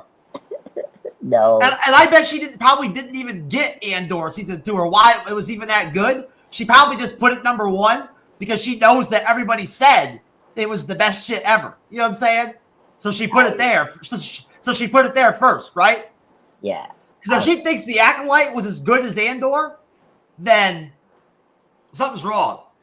Yeah, I'm not gonna address that because no way. I said something to her about it, and she was like, she made a comment to me to make it as if to sound like I didn't get the show because like, you know, because I'm not mature enough or something. You know what I'm saying? Like, you know. Or something like that. You know what I mean? Yeah. To get it, to understand it, you know? I thought that was pretty interesting to see that ranking, dude. I couldn't believe she actually had the Acolyte ranked right up by Andor. Hey, it's objective. That's that person's list. I mean, it's not right, really. But how could anybody have watched the Acolyte and thought the Acolyte was so good that it should be ranked next to Andor? I don't know, man. They probably like it. It's not a problem. No, good for them, but I just don't understand it because I mean the show was so bad.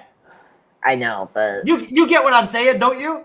Yeah, I get it. I don't understand it either. It's maddening to me. I'm like, you know, personally internally, I'm like, what the fuck? You know what I'm saying? Like, you know, how could you watch the same thing I watched and think that what you think like that? I don't know. It has to be something that we didn't get. Like they thought is the best thing ever. Like these people who still want like a She-Hulk season 2 are on Threads. You know what I'm saying? You know, and I just don't get them. Yeah, I don't get that either. But like She-Hulk was bad. Oh yeah, it was bad. I mean, I don't want to talk about it, but it started off okay for a couple episodes, then it got really, really bad. Yeah, it did. Sadly. You know? I just want to bring this up, but I know this we don't talk about awards, but last night was the Emmys, and I was so happy about this. The Penguin won night Emmys. Oh, the Emmys was last night? Yeah, it was last night, and the Penguin got awards. I can never understand how the Emmys works as far as like when the award show comes out, like you know, shows from what year are they rewarding? Like from 2025 or 2024? Yeah. It's so weird. Yeah, I never really understood that their schedule. It's so weird. It's like it was like the half year, like if I remember correctly, yeah, like it's like a year before. Did they do like a half a year of 2024, then a half Yeah, a year of 2025 or something like yeah, that? yeah. That's what it's like. Yeah, yeah. That's how they operated. Okay, so who won what? Who won what? So this year they won. So for 2025, for in general was the studio. The studio won for outstanding comedy series. Drama was the Pit. That was the HBO like medical drama, and Oh yeah, the Pit won what? drama series. Oh, best drama series. Yeah. So and then actors that won. I heard good. I heard good things about the Pit. Yeah, I want to check that out because the main lead was the actor from Noah Wiley, Noah. from the Librarians. Yeah, library. Oh, you see that? Oh, I love those ones. And ER. ER. He's from that. And actually, that's good you brought him up because he won his first Emmy last night. I was so happy. So Oh really? He did. He never Yeah. won. He never won an Emmy in all those years he was on ER. No, he was nominated and for like 7 times, if I remember correctly, in the note. Yeah, like he won for like 5 consecutive Emmy awards during the ER, but he never won. And this year he got 2 for the show The Pit, which is great. Oh, what did he win? Best actor in a drama series or something like that? Yes, for a drama series. Yeah. And then the show Severance. Yeah. So the lead actress there and the other actor from there, like Mr. Milkshake, they won for that for the. I don't know that show, so I have no idea who those people are. Yeah, I know Severance was one of the most heavily nominated shows of the Emmys. Yeah, so that's what happened. The Penguin, the actress that played Sophie Falcone, she won for outstanding lead actress for the Penguin. So I was right. Oh yeah, she deserved it.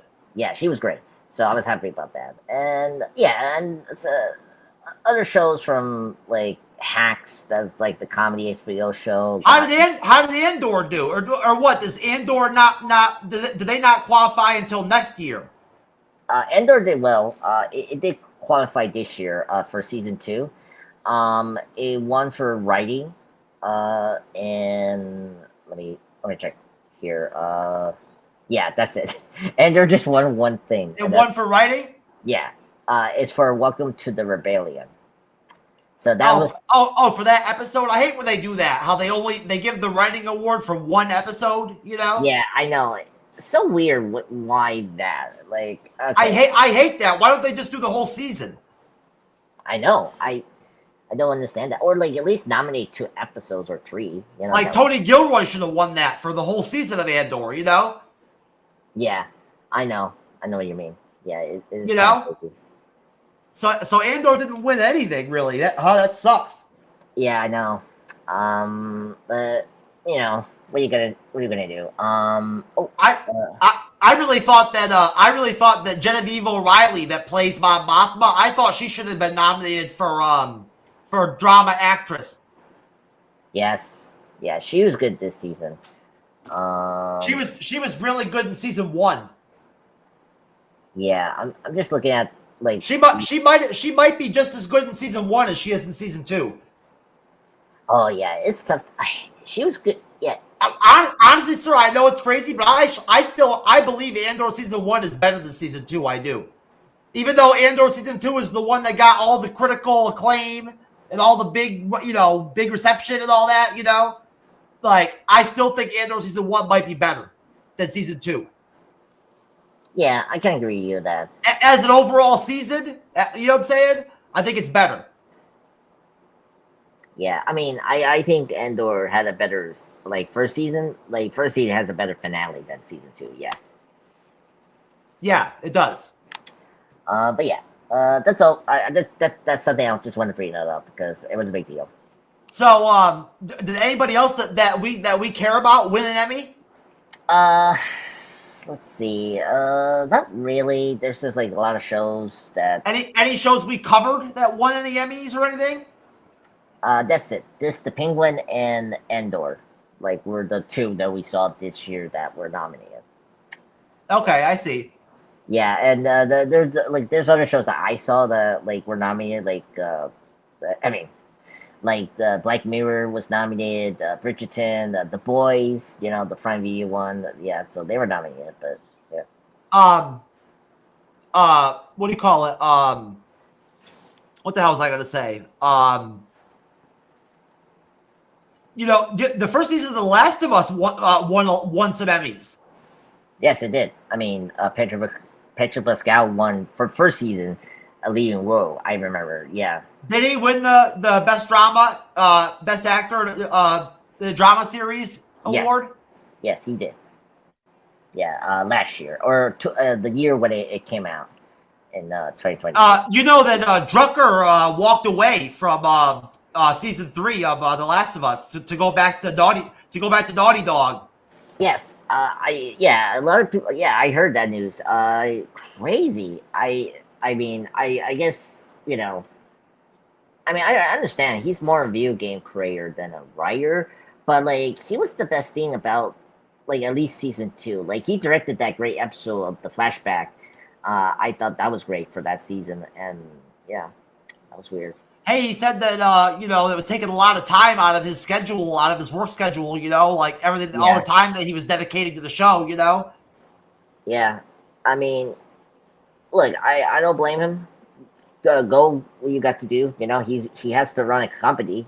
So like, so I understand. So, but I'm sad he's going. But at the same time, maybe this could be a good thing to fix. I just think it's interesting that after such a bad season, such a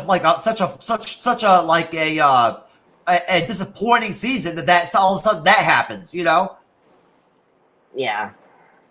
I know. It was it's a little suspicious, but yeah, it's. I don't know. They're really gonna have to turn that show around in season 3, man. I'm telling you. I know. I heard. I don't like. I've been, paying attention to some news about that show, and apparently there's going to be a longer season for season 3. So hopefully more episodes. Because I don't think the 7 episodes that we got from season 2 didn't really help the show. No, how many episodes was season 1? 8. Like it was a decent amount. Like, season 1 was 9. Sorry. 9. Yeah, 9. Yeah, season 1 felt very long. Yeah, it was 9 episodes, and then season 2 was 7. And it's like, what the hell? Too short. Yeah. Yeah, it's too short. So I hope that if the rumors are true, for a show like Daryl Dixon, 6 episodes or 7 episodes is okay. But for a show like The Last of Us, you need those 9, 10 episodes. For a season. Yeah, no, I kind of agree. Yeah.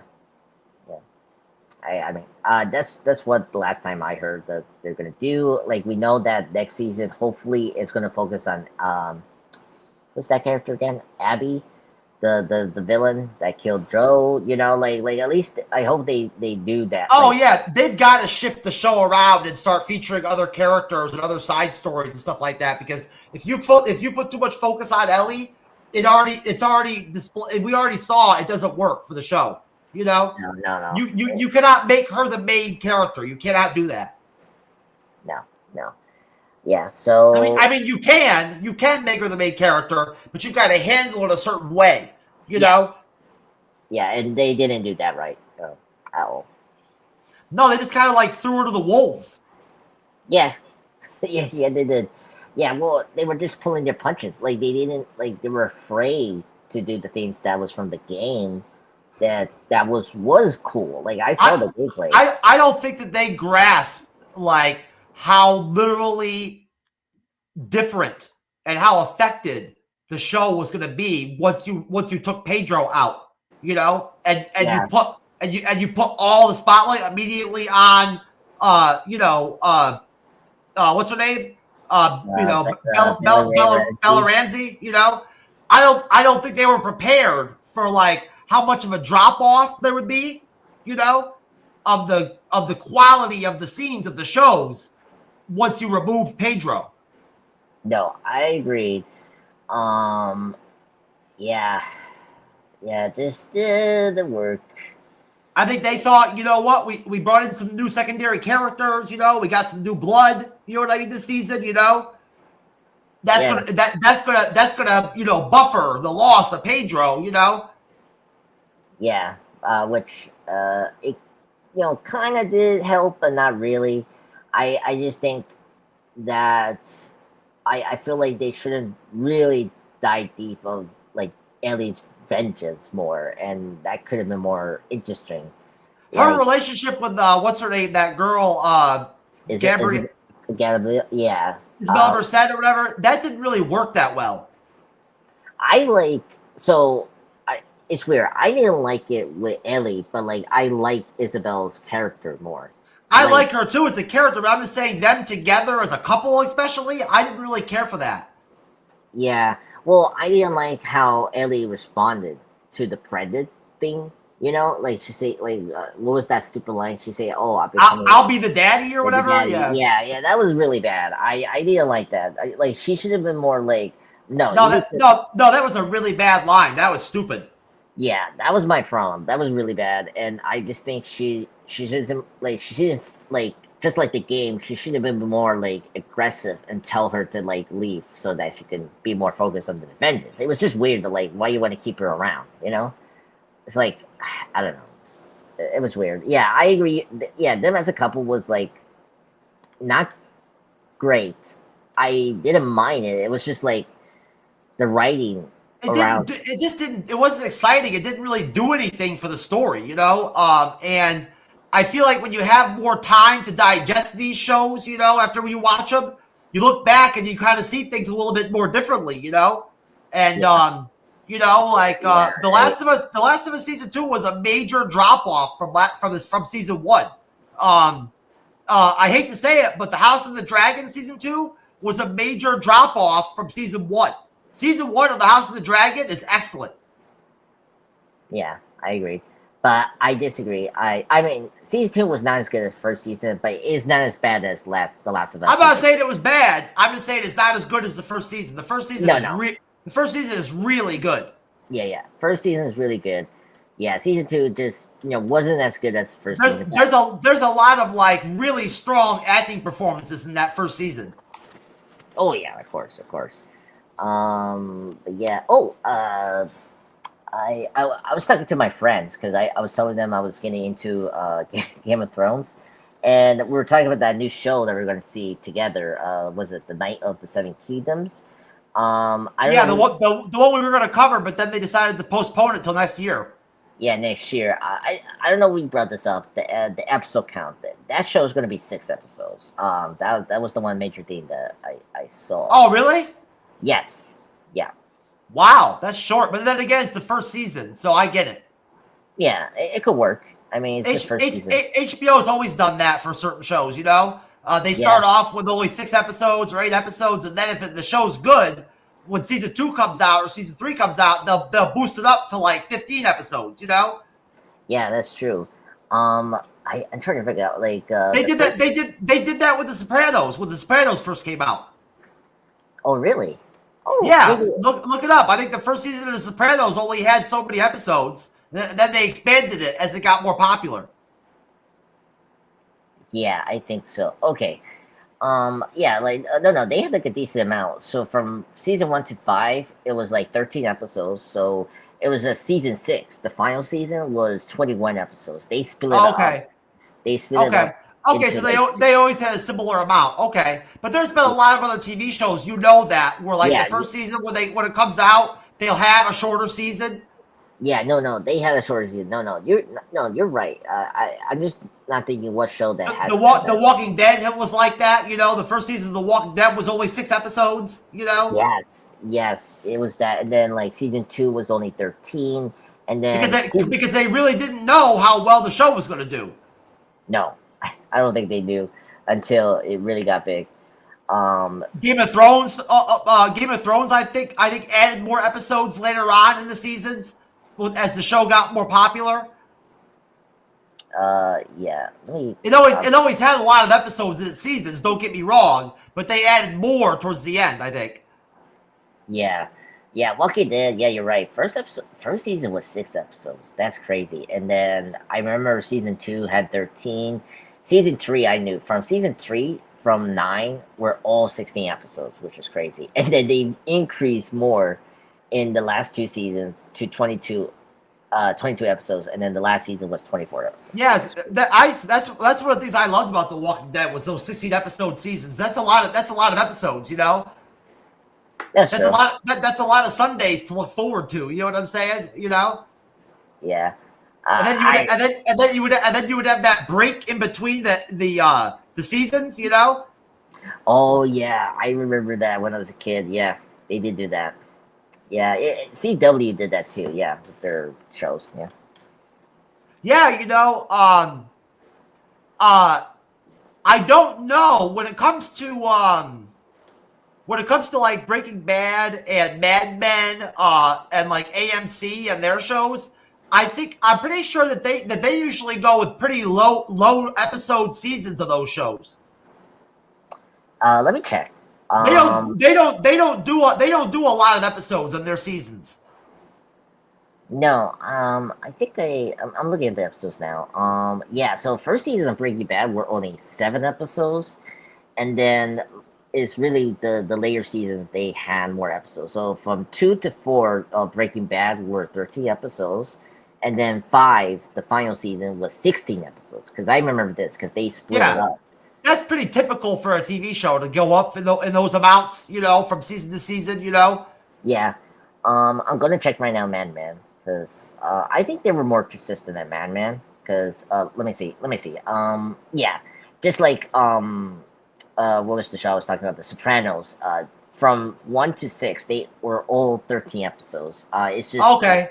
Yeah, it's just the final season, the 7, were 14 episodes, and that was like split up into 2 parts. I never watched Mad Men. I heard it was really good. It used to win a lot of Emmys. Yeah, it did.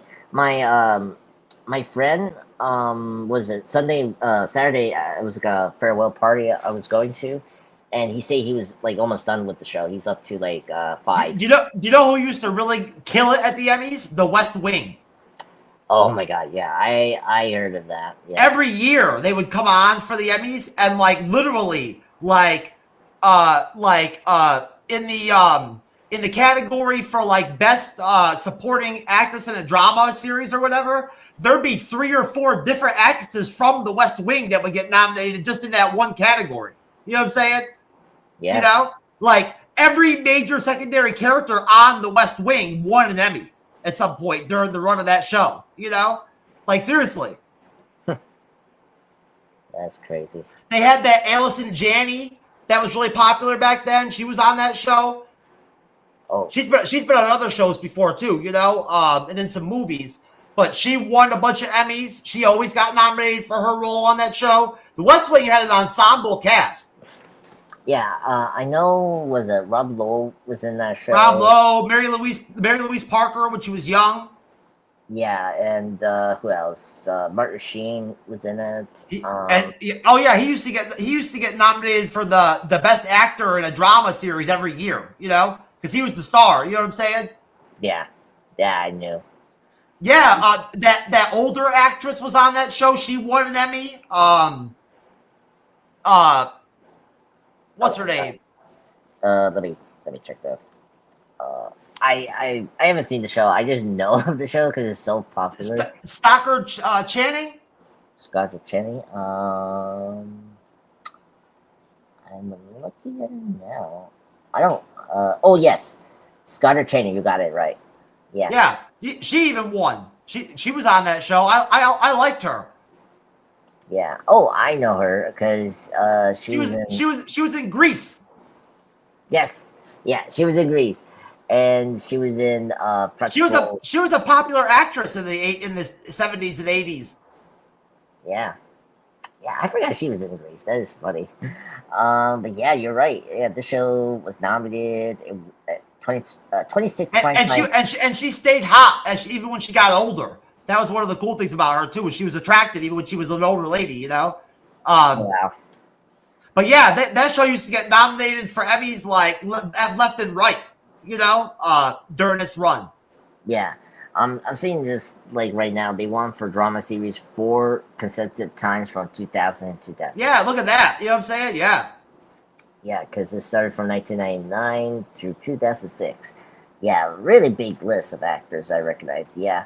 There was that one actor that like was bald, that like short, like brown-haired bald guy that was on that show. He used to get nominated a lot. Yeah, Richard Schiff. I forget his name. Yeah, he's the one that is like bold. But yeah, it's crazy. Yeah, what a great actors in this show. Yeah, I remember. Yeah, I know that they used to dominate the Emmys back then. The Sopranos used to dominate too. Mad Men used to do well. Yeah, and then Breaking Bad slowly became big, and then yeah. Breaking Bad would mostly get nominated, I think, just because of the acting, Yeah, it did. I don't know. I can't because remember, Game of Thrones was at the midst of their end of the run, so they didn't get too much awards until at one point. Mad Men, The West Wing, Breaking Bad, and all those shows were on at the same time. Yeah, there were, which is crazy. Yeah, that is crazy. Okay. What else? I remember seeing the Emmys the year that True Detective got nominated for Best Actor or whatever, Best Supporting Actor or whatever. And the other nominees in that category were Mad Men, the guy from John Hamm from Mad Men, and what's his name from Breaking Bad? Bryan Cranston. Yes. Yeah. Those were the other nominees, and then there was one other guy too. Yeah. I guess Matthew McConaughey and Woody Harrelson. Paul, I know you're talking about John Hamm. Sorry, let me go to Breaking Bad. There's some other like well-known actor that was on a show got nominated too. Oh really? There's a lot of shows. I can't remember what. I think Cranston won that year. Yeah. Like it was either him or Ham. Okay. Let me check. Because I know McConaughey and Woody didn't win. No. Here. Yeah. So he won winning hand of rectangle for each of the show's first 3 seasons and be nominated for. So he winning again for the second half. So he won like the second last half of season 5. What are you talking about? Because he won. So Creston, Bryan Creston, for Breaking Bad. So he I don't know won. What the fuck are you even talking about? That's the actor for Breaking Bad. Sorry. So he won 3 times for drama for lead actor for first 3 seasons. Yeah, I'm not surprised. Yeah. The other actor you're talking about, I don't know. That's gonna be really hard to like search. But no, I can't remember. Yeah. But let me check, see like the years right now. Okay. So here by Creston. Friday Night Lights was popular. Kyle Chandler won for 2011, and Homeland was. Yeah, I never understood what about that show was so popular. Friday Night Lights, like. I like football movies and stuff like that once in a while, but like a football TV show, you know what I'm saying? Like, I don't know about that, Yeah, that was weird. I haven't seen the show, but yeah, it was popular. I mean, a lot of actors we know today are from that show. But anyway, yeah. So 2012, it was Homeland. Damon Lewis, the British actor from Band of Brothers you've been talking about, like he won like for that first season. Jeff Daniels from The Newsroom, that was also written by Aaron Sorkin. Oh, I remember The Newsroom. Yeah. So he won for Best Actor for 2020. I could never watch a show like that on HBO because I'm a Republican conservative, and HBO is so liberal with their politics, you know what I'm saying? That I couldn't handle that show. Yeah, no, I understand. Okay, and then Creston won his 4th time in his last time in 2014 for the second half of the Breaking Bad final season. And didn't Julia Louis-Dreyfus win some Emmys for her Veep show on HBO? Wasn't that a popular show? Yes. Let me go there now. Yeah, for like oh my god, like 7 times if I remember correctly. I watched it a couple times. I watched a couple episodes. It was okay. Yeah, it's different. It's the same creator that did In the Loop. The Think of It, the British show that I like. Yeah. Okay, I'm here right now. So, yeah, Julie, where are you, Julie? Well, she's like TV royalty because of Seinfeld. So I would assume that she probably got, nominated for probably a lot for that show. Yeah. Oh, hold on. She was nominated for a comedy series. Jesus Christ. Sorry. She has a podcast. Oh, really? That's cool. Okay, I'm here right now. So yeah, so Julie Dreyfus won for Veep from 2012 to 2017. Yeah, see, that's one of those things where I'm sorry, but like, I think the reason why she got nominated that many times in a row is not because Veep was like a really good show or anything like that. 6. It was because of her name and because of Seinfeld. Yeah. Nah, you know how important that shit is in Hollywood, Yeah, I can see where you're coming from. Yeah, because there was a thing. Julie Davis, thank God she. When you're Hollywood television royalty, like somebody like Julia Louis-Dreyfus coming off Seinfeld, like literally what considered one of the best television shows ever. You know what I'm saying? And you're like, so you're like television gold. Anything you make after that, Andres, as long as it's halfway decent, the show, they're going to nominate that actor or actress with awards. True. So she 6 for Veep. She had one. She did won her first for the New Adventures of Old Christine. I don't know. You saw that show? She didn't do shit with Seinfeld. I think she only won the Emmy once the whole time she was on Seinfeld. No, she didn't win anything for no, she only got. Didn't she only get nominated once? Yeah, just once. That's it. Yeah, she never won shit for Seinfeld, but after she became a lead for like TV shows, that's crazy because she was such an important part of Seinfeld. Yeah, let me check the 90s. See, yeah, it's crazy. That's crazy though that she did not win like that. Seinfeld was so good. Yeah, she was nominated. Oh, okay, this is funny. She won for Seinfeld in 1996. I told you, you motherfucker. I said she won, and you told me no. I didn't realize that, but it's funny because I didn't know she won, because it's weird. She won one time, like I said. Okay. Hold your pants, sir. I'm sorry.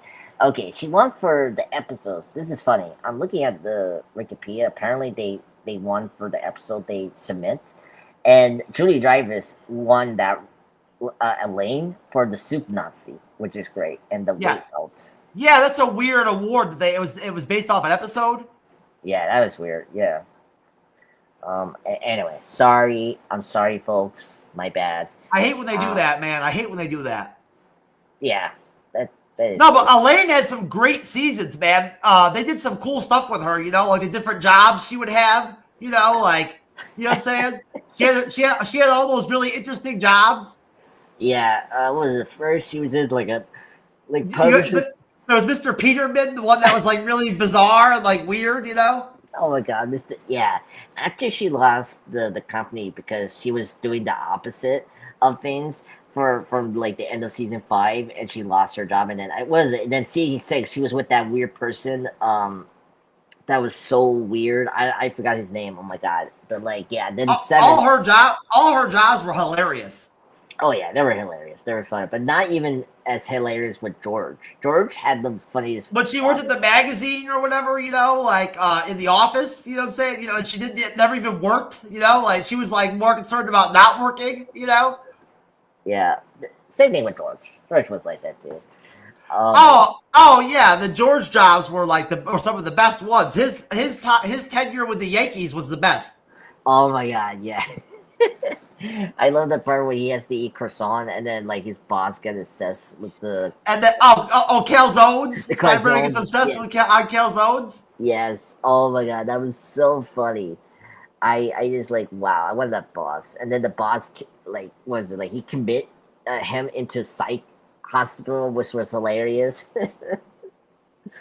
Oh my god. Seinfeld is great. We should do a Seinfeld. He had some good jobs too. George did. He had some good jobs. Yeah, and his last job was like a milkshake company or something like that. I can't remember. He had a couple of interesting ones. Yeah, it was funny. And then of course Kramer didn't work at all. Well, at the end, they're writing the show. You know, remember, like that's all they're doing to the end. I think, right? Yeah, yeah. They're trying to pitch the pilot to NBC or whatever. You know. Oh, that was in season 4. That was when like, yeah, he wasn't working at that time, but like he was working with the pilot of that like Seinfeld show. Jerry it was called. I always liked George's wife. That actress that played George's wife. Oh yeah, that was a big thing in season 7. She was funny. Yeah, she was funny. I mean, there weren't a lot of like consistent female characters on Seinfeld. You know what I'm saying? Besides Eileen, so like having her around was cool. That's true. Yeah, I mean, because Elaine was really the only girl in the cast, really. Yeah. That and George's parents, like his mom and like Jerry's mom and stuff like that, Yeah. Oh my God, they were funny. The parents. I've actually been on a podcast before and talked about Seinfeld one time. Oh really? Oh, it was a lot of fun. It was great. I wanted to do that one day. I went on a ranking of 90s television shows podcast one time. It was a lot of fun. That's cool. Yeah, one day we'll do like a Seinfeld ranking of our favorite episodes, like 6 episodes. Ranking 90s television is fun. Yeah, there's so many good 90s TV shows that came out. Oh yeah, I know. But Seinfeld is going to be the best for the 90s for me. But I didn't like Friends. That's like the one show I'm like, ugh. Whatever. Yeah, but I don't want to have to go back and rewatch Seinfeld so I can like cover Seinfeld or something like that. You know what I'm saying? Like, I'm not doing that. I mean, right? I mean, just watch the episode you like. That's it. My days of watching old episodes of Seinfeld are over, man. I'm you know what I'm saying? Like, really? Wow, I still I got tired of watching Seinfeld repeats a long time ago, bro. Yeah. No, I understand. Yeah, it gets. I've seen those episodes so many fucking times, bro. Yeah. No, I don't blame you. You're if you've seen like the even though I was a kid when it came out, it's pretty rare that I pop Seinfeld on and I actually catch an episode that I've never watched before. You know what I'm saying? I've seen all of it pretty much, No, that makes sense. It was literally probably one of the best TV shows ever, though, without question.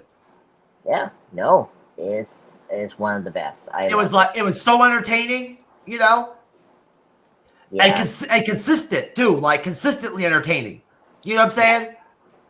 No, that's like episode after episode, it was a guarantee that it was going to like be high quality comedy entertainment every episode,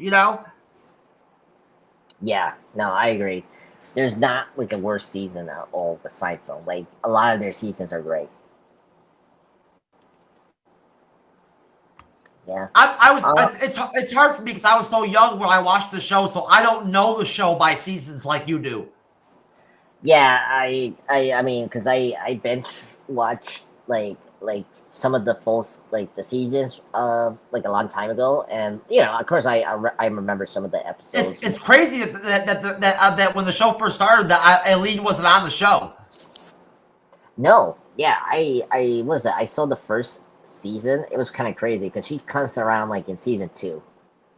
Yeah, and then from there, that's when like the cast became a cast. The show really was not that heavily nominated for how as popular it was, and like how critically well received it was.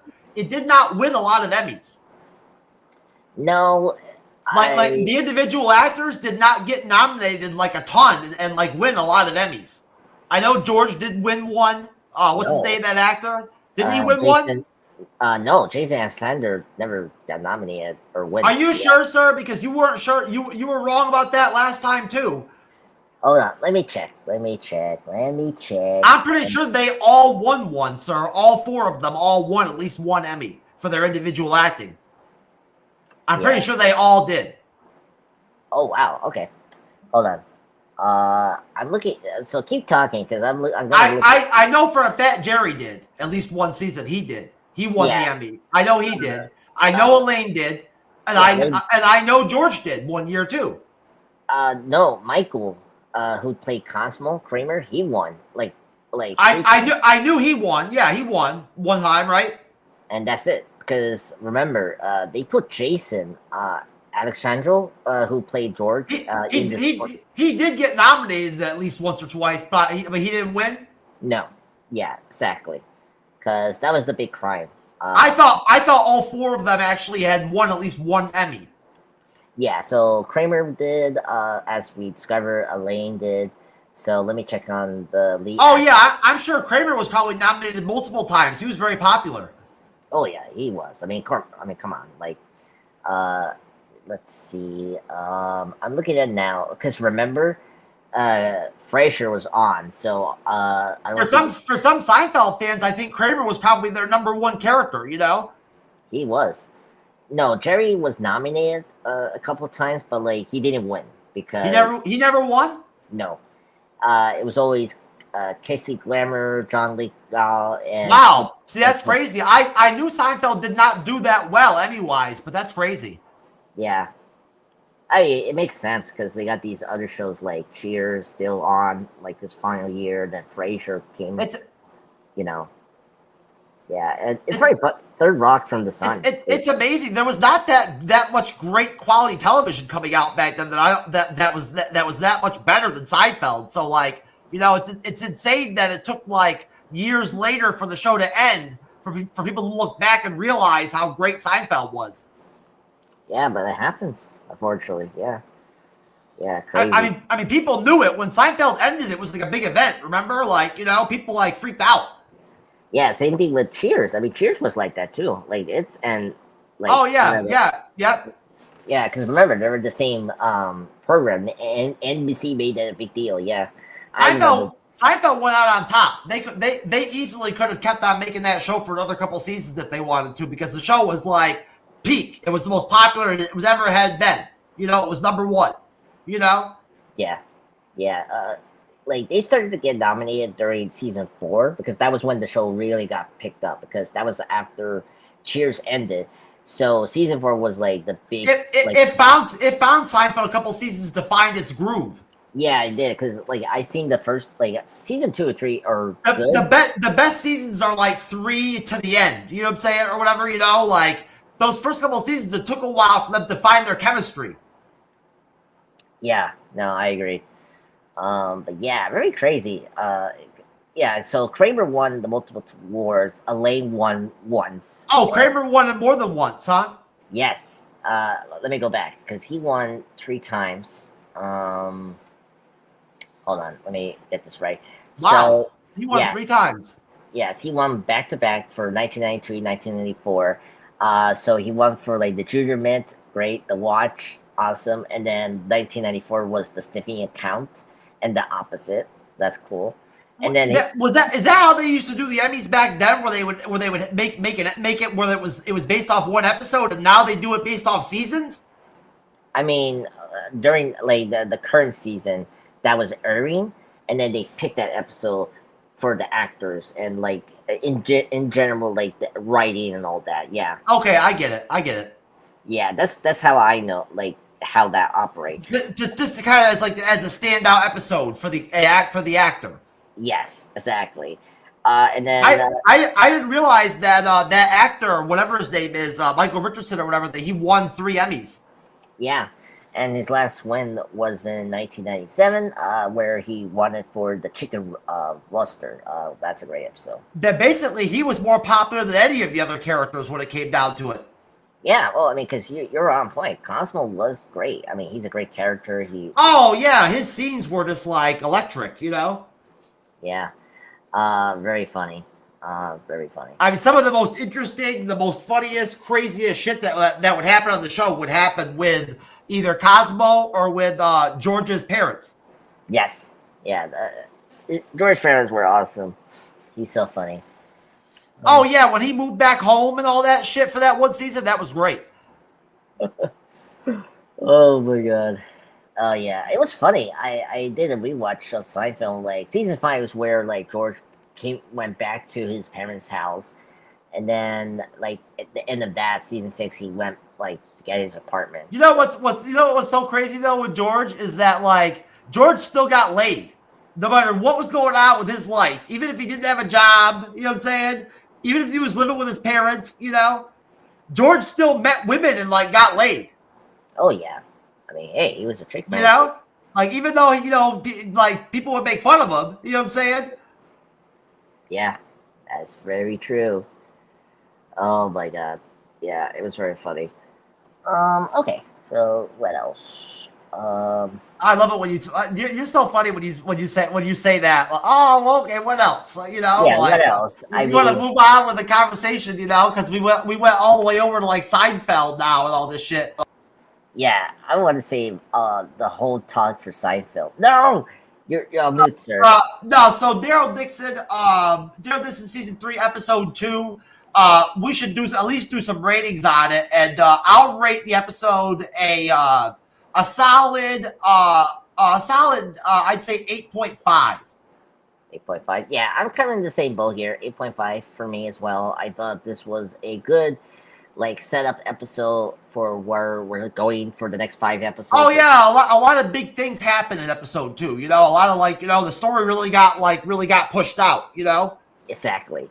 And yeah, I'm very excited for the season. So far, it's shaping up to be a really good season. I think it can definitely be season 2's money. So yeah, that's good. They introduced a bunch of new characters, you know, like secondary characters, you know, that for us to get used to, you know. So, yeah. It looks good. You know, I'm looking forward to episode 3, you know, coming off episode 2, you know. I'm liking where things are going, you know. Yeah. I'm assuming based off of how these shows usually work with Daryl Dixon, that what will happen in episode 3 will be that, like, there's going to be opposition for Daryl and Carol, you know. Like, they're going to find out that it's not going to be easy to get their boat out and leave. You know what I'm saying? No. You know? Like, there's going to be conflict. You know what I mean? Like, for them, you know, in some way. You know what I'm saying? Yeah. Yeah. It's always going to be like that. Things are going too well for them right now. No. And now that Daryl, like, I'm very curious, like, what's going to happen, because now we got the governor still in that town. Like, I saw the preview. He hasn't left the town yet, so I'm very curious what's going to happen. The governor? Oh, you mean like the prince guy that's going to be the king? Yeah, that was supposed to be the king. Is he supposed to be the king? Like, he's already the king. He's like staying? He wants to like hang out longer than usual? Yeah, well, because remember, now the couple of his men died during the festival, so I'm like, you know, we'll see if they will address that, but yeah. But yeah, it could happen. You never know. Yeah. Yeah, exactly. That's why I said I hope that Daryl disposed of those bodies in the right way. He should have took those bodies and threw them all to the fucking Walker pit. Yeah, I was thinking that too. Like, he did a smart thing with the other guy, but not the other two. So I'm very curious if they're... I mean, there was nobody else around, you know what I'm saying? You know, he should have just fucking dragged them over there and threw them in the pit. Yeah. That was a cool moment when he killed the guy and just cut his hand and throw him in the pit. I make it seem so easy to actually do that. A human body is heavy, you know? Yeah. It's. I mean, those two guys were big, so I don't. We'll see. But yeah, I thought this episode was good. Yeah, it was good. I'm liking Daryl Dixon season 3 so far. I don't know what the fuck was going on with Carol, with her like running her mouth, you know. I'm still not sure what was going on with that, you know. I mean, it's just cultural class, really. I mean, look, that because you brought it up. Hopefully, there's not going to be a problem like after that, you know, in the next episode because of like how she ran her mouth. You know what I'm saying? I know. But we'll see. I mean, Carol, she's very open with her mind, and so like but usually she's smarter though. Yeah, that's true. I don't like actually. I hope they do stop doing that. I mean, they're survivors at the end of the day. You know what I'm saying? They survived, Daryl and Carol. Like what I'm saying. So when when you're like in some new place, you fit in. Yeah, I mean, at the same time, they don't they're not this group hasn't forced them into prison, so they're allowing them to be guests. So yeah, we'll see. Yeah, but you still gotta get along, and Yeah, I know. This is something I do wish they made Carol more smarter, because I didn't like from last episode and this episode too. You're bringing up she hasn't done the most smart thing. I don't if she was maybe if she was drunk or something, you know what I'm saying? Maybe if she'd been drunk, then I can understand it a little bit better. You know what I'm saying? Yeah. But normally Carol's smarter than that. Yeah, she wasn't normally she would keep an opinion like that to herself. Yeah, Daryl is making more smart decisions in that episode than her. Yeah. Weird. Normally, wouldn't she just kind of keep that to herself and then talk to Daryl about it? You know what I'm saying? Yeah, it's weird. I hope they, because you're trying to survive at the end of the day. Yeah, Daryl is I appreciate that at least Daryl's smart, but yeah, Carol's not thinking smart right now. Yeah, it's weird. No, and Daryl wasn't even very good at trying to get her to shut up or whatever. His way of his attempts didn't even work, didn't do anything. Yeah, that was weird. Come on, that's your friend. You don't want her to die, right? Yeah, that was weird. I hope they will fix that, because you can't continue with that, right? I was surprised that Daryl just took off like that with her talking all that shit. I figured he would want to stick around with her. Yeah. Yeah, that was funny. Yeah, but he saw the people, and so I was surprised he didn't tell her that I recognize one of those two. It's funny he didn't do that. Well, she couldn't fight in her current condition anyway. Yes, that is very true. So I mean, I kind of understand he didn't want to rope her, because she's healing, and she's getting better. So why you wanted her again in trouble and Well, she better heal, get another good night's sleep and heal up, because I want to see Carol back in action, actually killing some walkers or something, or killing some people, doing some action. Yeah, I agree. So yeah, it's crazy. Let me show you. I have the Collider recap, if you don't mind, about the positives and negatives they gave for this episode. Let me pull this up, sir. But yeah, I hope we get more walkers action, because we had less of that this episode. So the Collider recap say that the pros for this episode was the real Spain village is beautiful to look at. True. Daryl and Carol are smartly kept together after the T's separation. Agreed. I'm happy that at least they were together. That's a good point. Yeah. Because last I mentioned that thing about the town. Yes, you did. No, good point. So some of the negatives they brought up were kind of true. There are barely any walkers in this episode at all. Yeah, okay. No walkers. Yeah. No, that's true. And once again, we're introduced to new characters who take up some time from the leads. Not really. I kind of disagree with that. We're spending time with the leads. It's just we're just setting up the new storyline for our main leads to be in, right? So. And then the last thing they brought up was the plot in this new city is nowhere near as exciting as the past storylines. We need to see. I'm excited. I get where they're going though, because we've already talked about it in the past, how the initial storyline in France in season 1 was the best. Yeah, that's true. Yeah, I'm very curious what kind of storyline we're getting for this season, because yeah, it's going to be hard to really top the French storyline.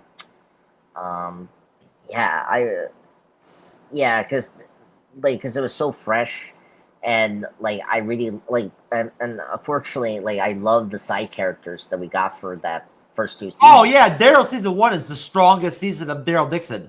Yeah, no, truly It's crazy. Even though Carol's not really in the show, it's actually better with just Daryl.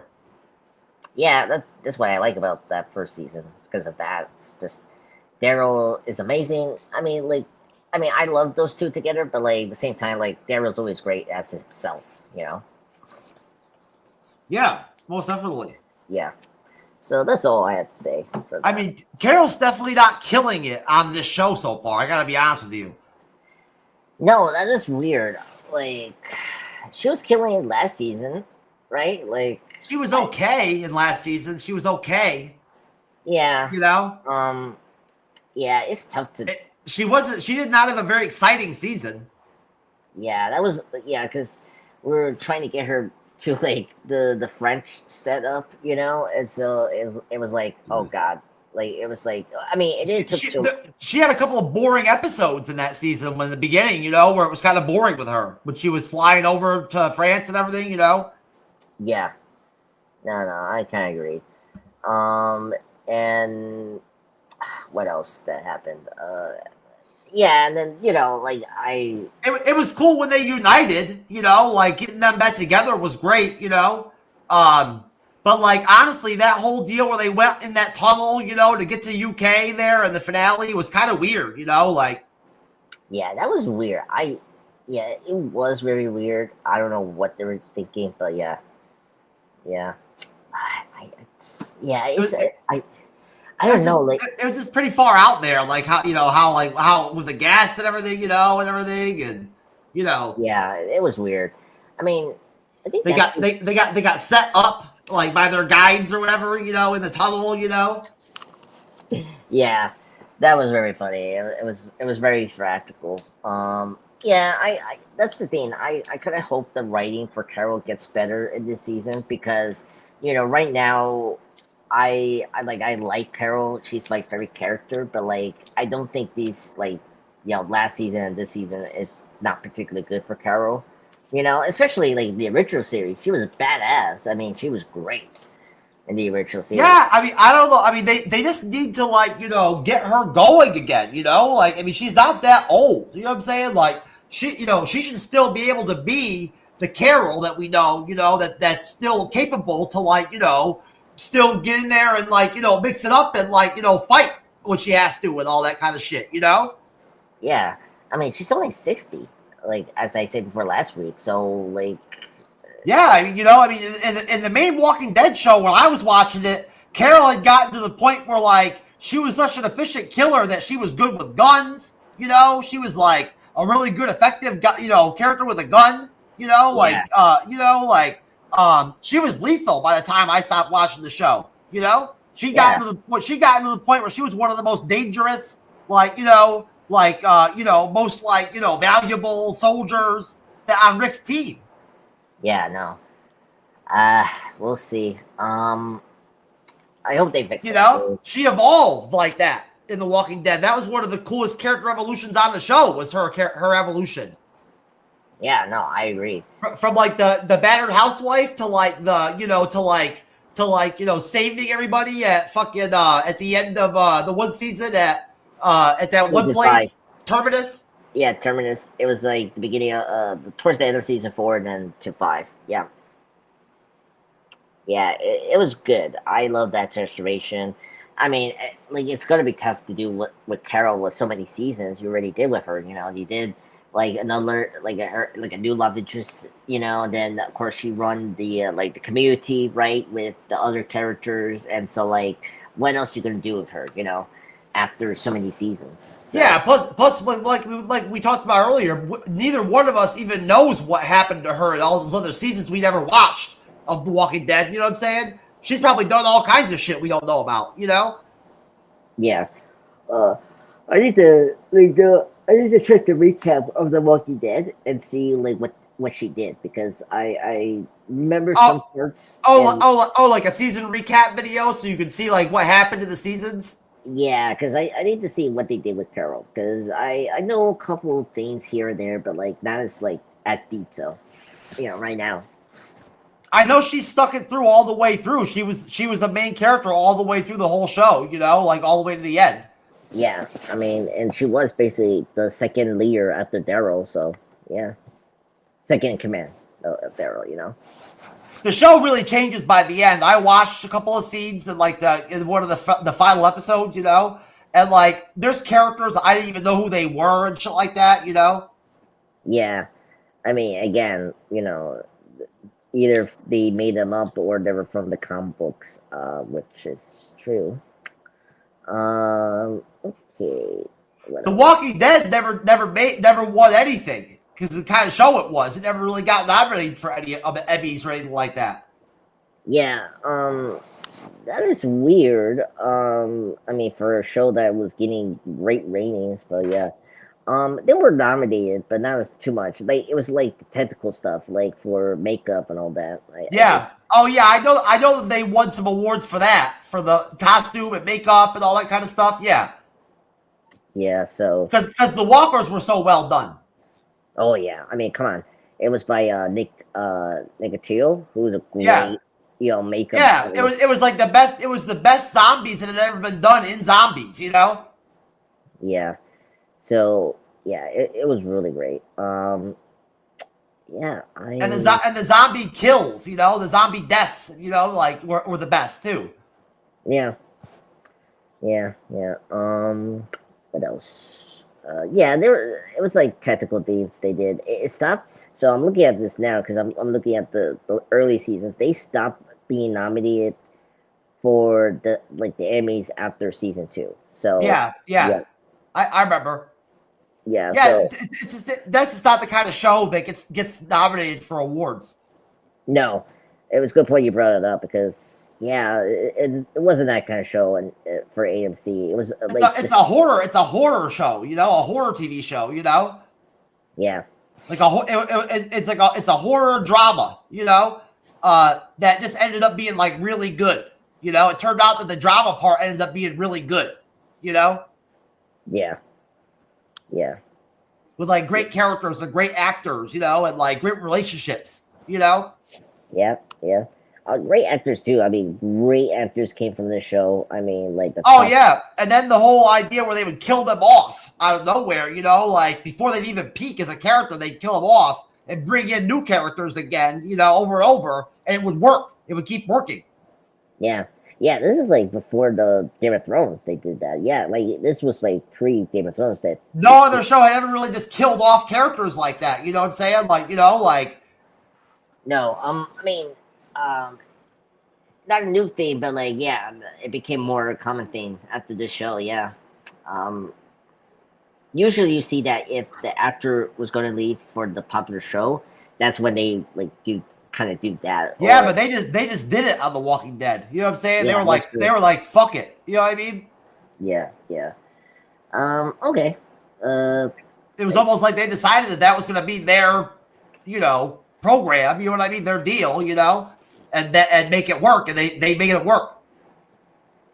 Yeah, that is very true. They always did a great job of hiring well-known television actors that have been around for years, or you know, or ones that were new. They did a great job of casting on The Walking Dead, you know, with their secondary characters, their bit characters, the characters that would come on and just die in one episode or 2 episodes, you know. Yeah, and some of them were they would get known actors to fill those roles a lot of times, you know. Yeah, they did. Yeah, crazy enough to get those actors too. Oh yeah, but they did start off a lot of careers in The Walking Dead did, and they made actors as popular as they could possibly be for a while there, you know. Yeah, I mean John Bernthal came here, so and Comic-Con, their Comic-Cons are fun to watch, you know. Oh yeah, we did talk about that last week. The camaraderie between all the different actors and actresses on the show is so great, you know. Yeah, it was so good. Yeah, they had the best during the early seasons. Yeah, they had like the best like press tour, you know, like the best. Just their dynamics, you know, like their relationships, like, you know, how they interacted with each other, you know, like as themselves, you know what I mean? Like was really cool, you know. Yeah, well, and you could tell they were like very close to the as actors, because they were in the same place, Yeah. Oh, yeah. You spend a lot of time together. Yeah. Yeah, so you could tell their chemistry, so that was always a good part of that show. Yeah, they'd spend a lot of time in Georgia shooting in that heat, Oh yeah, I would feel bad for the zombie actors, like they're wearing those makeup and like heavy suits. It's like crazy. Yeah, it's hot in Georgia. Yeah. Yeah. That's the Walking Dead. I'm telling you, I think that I think Georgia dropped. They got rid of those tax deals they used to have. I don't think they're still doing that. I'm not seeing shows anymore like being made having that thing at the end of the show saying "Made in Georgia" anymore all the time. No, that is true. Hold on, let me. For a while there, for several years ago, every other show I'd see on television, it would say "Made in Georgia." In Atlanta too, and like all the Marvel stuff was made in Georgia for years there. Yeah, it's weird. Cool. They made Infinity War and Endgame in Georgia. Yeah. Wait to say Georgia.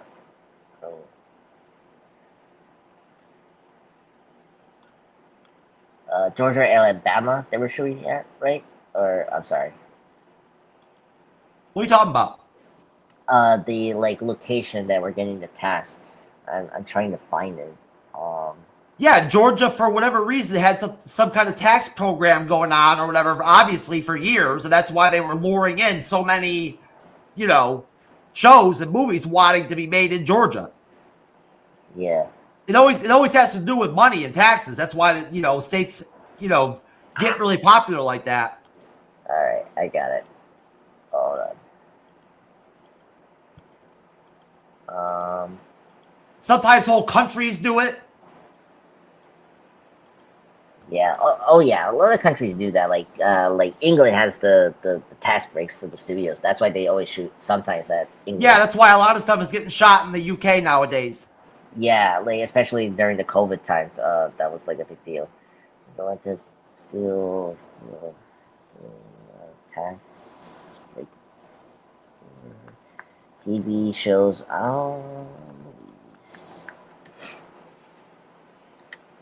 Okay.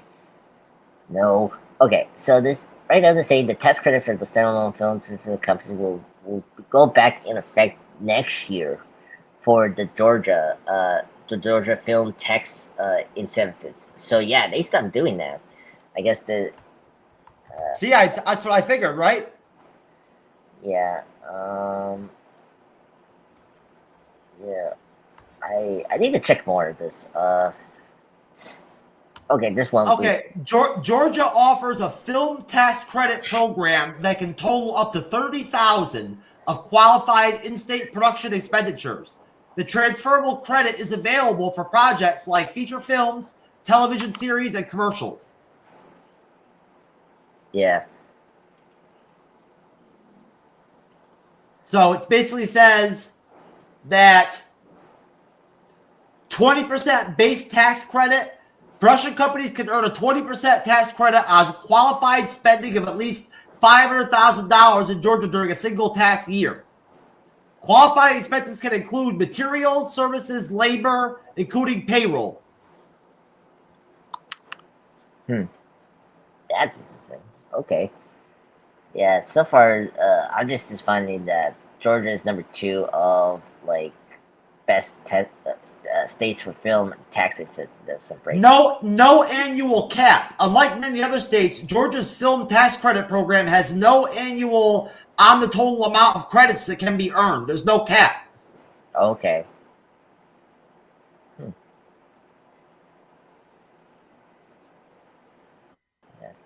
Starting January 1st, 2026, a standalone tax credit for post-production companies will return. This program allows post-production work done in Georgia to qualify for credits, even if the footage was shot elsewhere. Okay. So that's like a special thing. Yeah, I think you have to sign. I don't know, sign up for the state before, right? I don't know. So the state, Georgia still has the tax credit program. They're still doing it. Yeah, I just think that like especially Marvel, they kind of stopped going there. I think for some of their films due to the COVID situation. I think the last time they maybe did it was Ant-Man 3, right? Essentially, all it is, Andres, is it's a 20% film tax credit that's transferable. It's a tax credit with an additional 10% uplift for providing promotional value to the state. Because this is a tax credit rather than a rebate, there is no limit on the amount of tax credits that can be earned in a given year, and there is no sunset clause on the program. So they can do, they can. If that makes sense, I know it's complicated. That's what it basically is about. Okay. It's complicated, I know. Okay, that makes sense. But that's the deal. It's 20% of some kind. Yeah. Okay, I'm just looking at Marvel, and I can confirm this. Like Marvel did leave Georgia recently, so apparently Marvel is not like moving its productions out of Georgia. Yeah, I know. The last couple of years they haven't been shooting in Georgia. Yeah, they're mainly doing UK. Makes sense. Which is weird. They've also shot a lot of like off location stuff in different countries all over the world too. Yeah. Now that makes more sense. Like Spider-Man, currently Spider-Man Brand New Day is shooting, and they're shooting overseas, like in was it Prague or something like that. Yeah. Okay. Yeah, because or Germany or something like that, where the Batman was shooting. It was like right there. I'm sure there's probably going to be lots of different locations they're going to shoot Spider-Man 4 in. Yeah, and it's going to be like it's kind of like similar to Georgia, where that location is going to be dressed up as New York. That's why. You're gonna have to have a studio area just for the green screen stuff somewhere. You know what I'm saying? Like in California or something like that. Then you're gonna have your Prague type city. Where you're gonna have like your New York shots. Yeah. So that's what they're going on right now with Spider-Man Brand New Day. And I think, right, like Doomsday and Secret Wars is going to shoot in UK as well, if I remember correctly with the news with them. They can digitally recreate New York City in films if they want to now at this point, Yeah, I mean, if you see Doctor Strange 2, they were in the UK and they were able to like recreate New York, which is crazy. Yeah, they can do that. Yeah, it's not that hard. So to like, but no, most Marvel movies shoot all over the place in multiple different countries. Yeah, depending on the story. Yeah. I mean, the Avengers movies always travel like around the globe. It's like the Eternals. They shot the Eternals in like 3 or 4 different specific locations because it was for such a big movie. It was the Eternals. Remember? Yeah, and it had the special Oscar-winning director, so it had to have perfect locations. No green screen. It had to be all outdoors. Real life. Shots. Yeah. They wanted the best for the Eternals. Sure. Yeah. They did. They tried to shoot as much of it as they could away from green screens. True. I mean, I like what they were trying to do with that. I just wish it was in a better film to do that. Like that's why there are honestly a lot of like really great like wide open shots in that movie of like different parts of the country, different parts of the world. No, that film. I mean, despite how bad Eternals is, it's a good looking film. It looks good. Yeah, it's really good. The special effects are great. Yeah, it's really great. I mean, compared that to No Way Home, where that like really has bad CGI. The few times they actually let us see their powers, they look cool. Oh yeah. I know Makari's power, the speedster, that was great, and but she barely even got to do anything until the end. Yeah, I know, but I'm just saying she was cool how they displayed it. Oh yeah, she's a cool character. Yeah, and Thea, Angelina Jolie's character, I like how they used her powers, and Thea, but she just was not a great character in that film at all. Yeah, I didn't like that they. What was it? Like she had like a glitch or something like that. Like I don't know. Yeah, she had like Alzheimer's. Yeah, exactly. Like it was sci-fi Alzheimer's. I was like, oh okay. Yeah, it was fucking weird, man. Like I didn't like that. Yeah, it was just too many characters. It's like just focus on like the small characters and like go from there. Nope. Well, but that's what I'm saying though, is that like, you know, you're right. After Endgame and Infinity War, a lot of the movie projects that Marvel has shot after that, they've shot in all kinds of exotic locations in different countries, you know, for their films, you know. Always the best for Marvel, you know. Yeah, yeah, very true. Yeah, very good locations recently. It makes sense. It makes sense that Infinity War and Endgame would all be shot in Georgia. It was all green screen. Yeah. Yeah, I mean, Those films were like 90% green screen. they are, and they were good. No problem there. So they needed to be shot in like a massive, you know, factory studio area, you know. Yeah, I mean, and most of their previous films were shot there, like that were big locations. Like Wakanda wasn't shot in Atlanta, like briefly, and so yeah, like it makes sense to use the like Atlanta because a lot of their movies were shot there. You know, for Phase 3. A lot of MCU films are a lot of green screen. Yeah. Yep. Yep. I think that probably has a lot to do with why Georgia was such a popular place for them. Yeah. Well, and they had like a lot of big studios. Like, you know, like in UK, there's a studio called Pinewood Studio where they had sound stages. That's why they shot there because they had the big sound stages for that. Yeah, because like I don't know what you're talking about.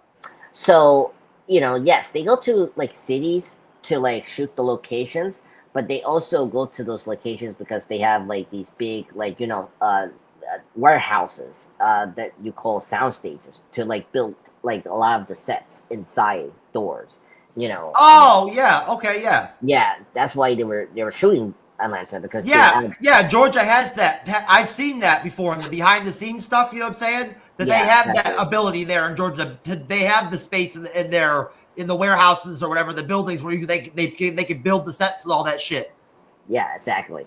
So that's why, you know, they went there because they had the stuff that they used to always do in California back in the day, you know? Exactly. Same thing with UK. That's what happened. Yep. So yeah. I'm shocked that they stopped doing that, which is crazy. Like they could have saved some money for Marvel, you know, because I mean that's the main point of filming in Georgia is that big tax, you know, rebate or whatever, you know, like you save money, you know. Yeah, I don't understand why Marvel stopped going there because like they can literally save their money. I don't know. I don't know. I know it's not cheap to the kind of locations that most Marvel movies get shot in are not cheap to shoot in. Yeah. So yeah, Thunderbolts shot there.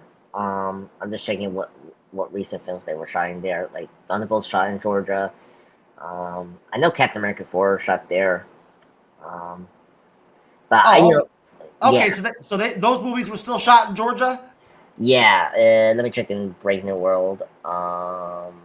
Yeah, Brave New World shot there as well, and same thing. Like they shot a little bit of Washington D.C. I think FF was in the UK for the most. I wonder if Marvel Studios owns their own buildings and like sets and all that stuff and everything, like their own space down there in Georgia, or if they just like, or if they just use the same stuff with other companies, you know. I wonder if they actually like went down there and bought land in Georgia, you know, to build their own, you know. Yeah, I know where you're coming from. Set buildings and everything, you know, and like green screen buildings and all that. You know what I'm saying? Yeah. No. And then they go back and reuse the same stuff. You know what I mean? Like, you know. Yeah, I think they should do that because it kind of save money. Fantastic Four was mainly at UK and Spain, so that's where they're at. Yeah. So, and then I think the new Avengers films are the UK as well. I wouldn't be surprised if it's in Georgia because they're going to be all green screen. What are you kidding me? Well, after this film is kind of completed, I think they would tell more about the location. Why would you shoot massive Avengers films with all those different characters in the UK? Well, I mean, it's because the actors don't want to go over America, so No, that has nothing to do with it. Think about it. Infinity War and Endgame were shot in Georgia specifically for the most part because of the fact that they needed big sets, right, and a lot of green screen. You know what I'm saying? And that's what you could do in Georgia. You know? Yeah. Well, right. Well, yes, but the big thing that we haven't bring up before is that And it's cheaper. These Avengers movies are. Remember what the budget is for that fucking first Avengers movie? yeah, well, So I'm sure they want to. I'm sure they want to save money. yeah, well, I mean, they're not saving money with Robert Downey Jr. So, But the yeah, next Avengers film isn't going to be set in New York City or something like that. yeah, yeah. Right now, I'm seeing they're not showing at all in Georgia. I'm sorry, and they're saying they're showing it at England. So, Oh, they are shooting in England. yeah. So and overseas, so they're not showing Georgia. Sorry. I guess there must be something about England that whatever they have going on, you know what I'm saying? You know, whatever their tax credits are, or whatever they're doing, you know, with the tax stuff.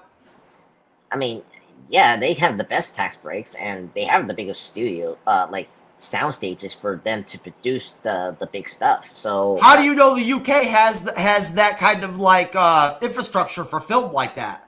Well, a lot of big like Star Wars. The UK's not a big country. Oh, I know that, but like Star Wars, like mainly is shot their films there, and like they have big stages there. I mean, Stanley Kubrick made films over there, and they have big stages too. So I know that because I seen behind scene stuff. Like, so they have that kind of infrastructure in the UK. Yeah, of course. I mean, and James Bond, like they. I didn't know that, honestly. That's why I'm asking you. Yeah. I don't know if you knew that, but yeah. UK does have big sound stages. I mean, that's where Aliens were shot. That's where the first Batman movie, the '89 film, with Mike Keaton was at.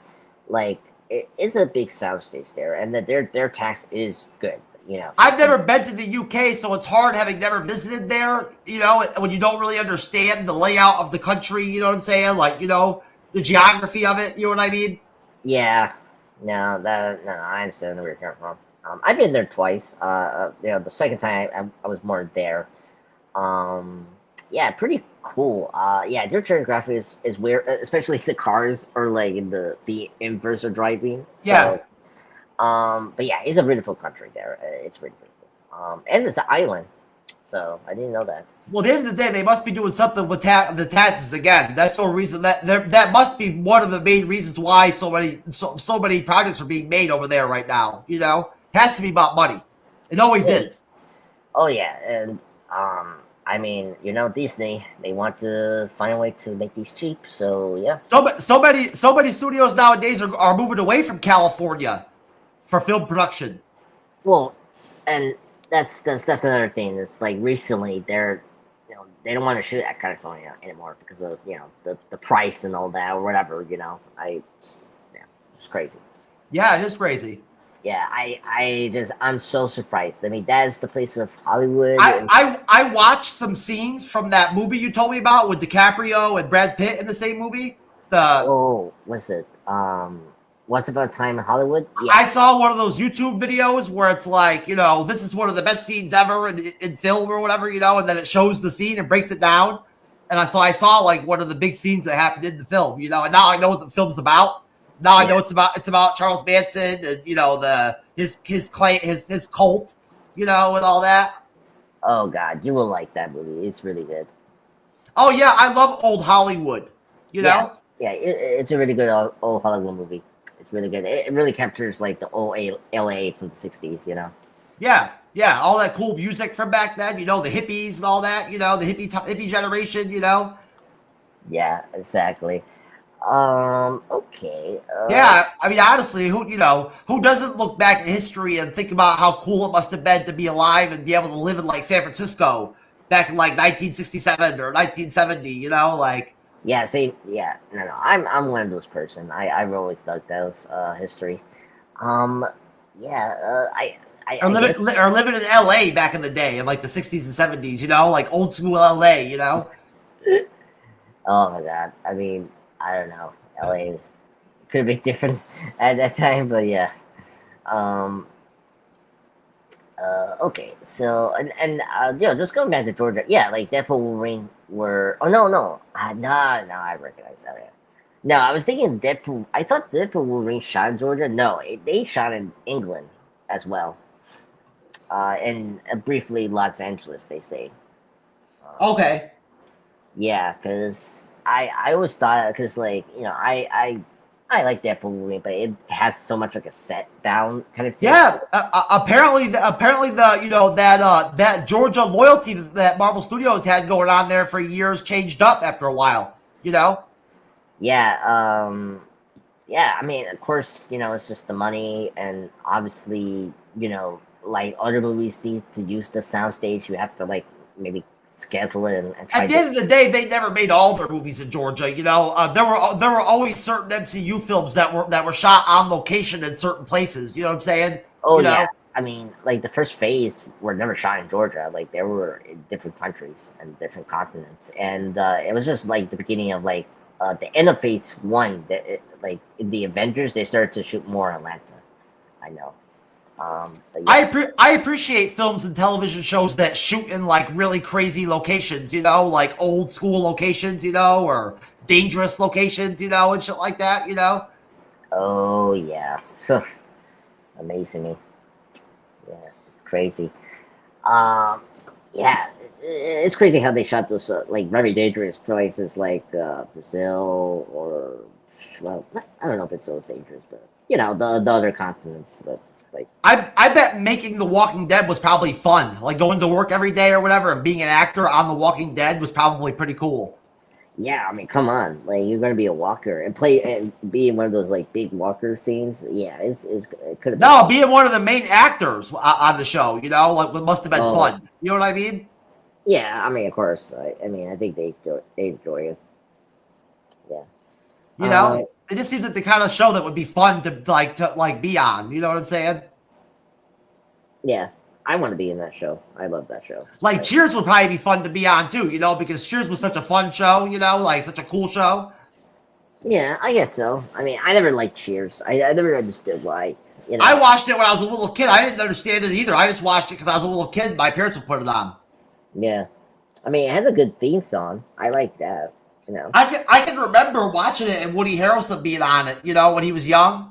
Yeah, that's the thing that's funny. Like Woody Harrelson is in it. The voice actor from the Pixar films is in it. I mean, that show is so old that like I was too young for me to even know like if he was a popular character, you know what I'm saying, or if he was really good at the character, or anything like that. I just remember him being on the show, Yeah. Yeah. Yeah. Was he on the whole show? Did he come on like later on in the later seasons or something like that, or was he actually on Cheers the whole time? I think later on, because I know because he came with the other love interest later on. But let me see. Well, Cheers had some like characters that they lost and then brought on throughout the seasons. Oh yeah, it did. Like a lot of shows, they had turnover. Yeah, they did. Yeah, so Woody Harrelson, his character came in season 4, so he came. Okay, that makes sense. Yes, okay, that makes sense. Yeah, and then like Frasier, Kelsey Grammer's character, who got his own show, he appeared early in season 3 and 4 before becoming a main character. And he was actually his show was the first real spin-off show, like the first major spin-off show that became popular. Like, wasn't it? Yes. Yeah, I mean, we had spin-offs before, but like it wasn't as but none of them. But the Frasier was like nominated for Emmys like every year and shit like that. Oh yeah, I mean, of course, again, that show was very good. Yeah, there had been spin-offs. There have been lots of spin-offs. They've been spinning off TV shows for decades before that. Yeah, I know they were. Yeah, because they tried to spin off every popular TV show of the 70s and the 80s that came out, basically. Yeah. You remember the Jeffersons? at one point, doing spinoffs became like almost like overdone there for a while. The Jeffersons, like every show that would come out, like they would try to spin off of it. Yeah, it was always funny when they do that. Yeah, after the show, after the research shows ended, they like okay, immediately they would spin off. Yeah, with the main characters. Yeah, like.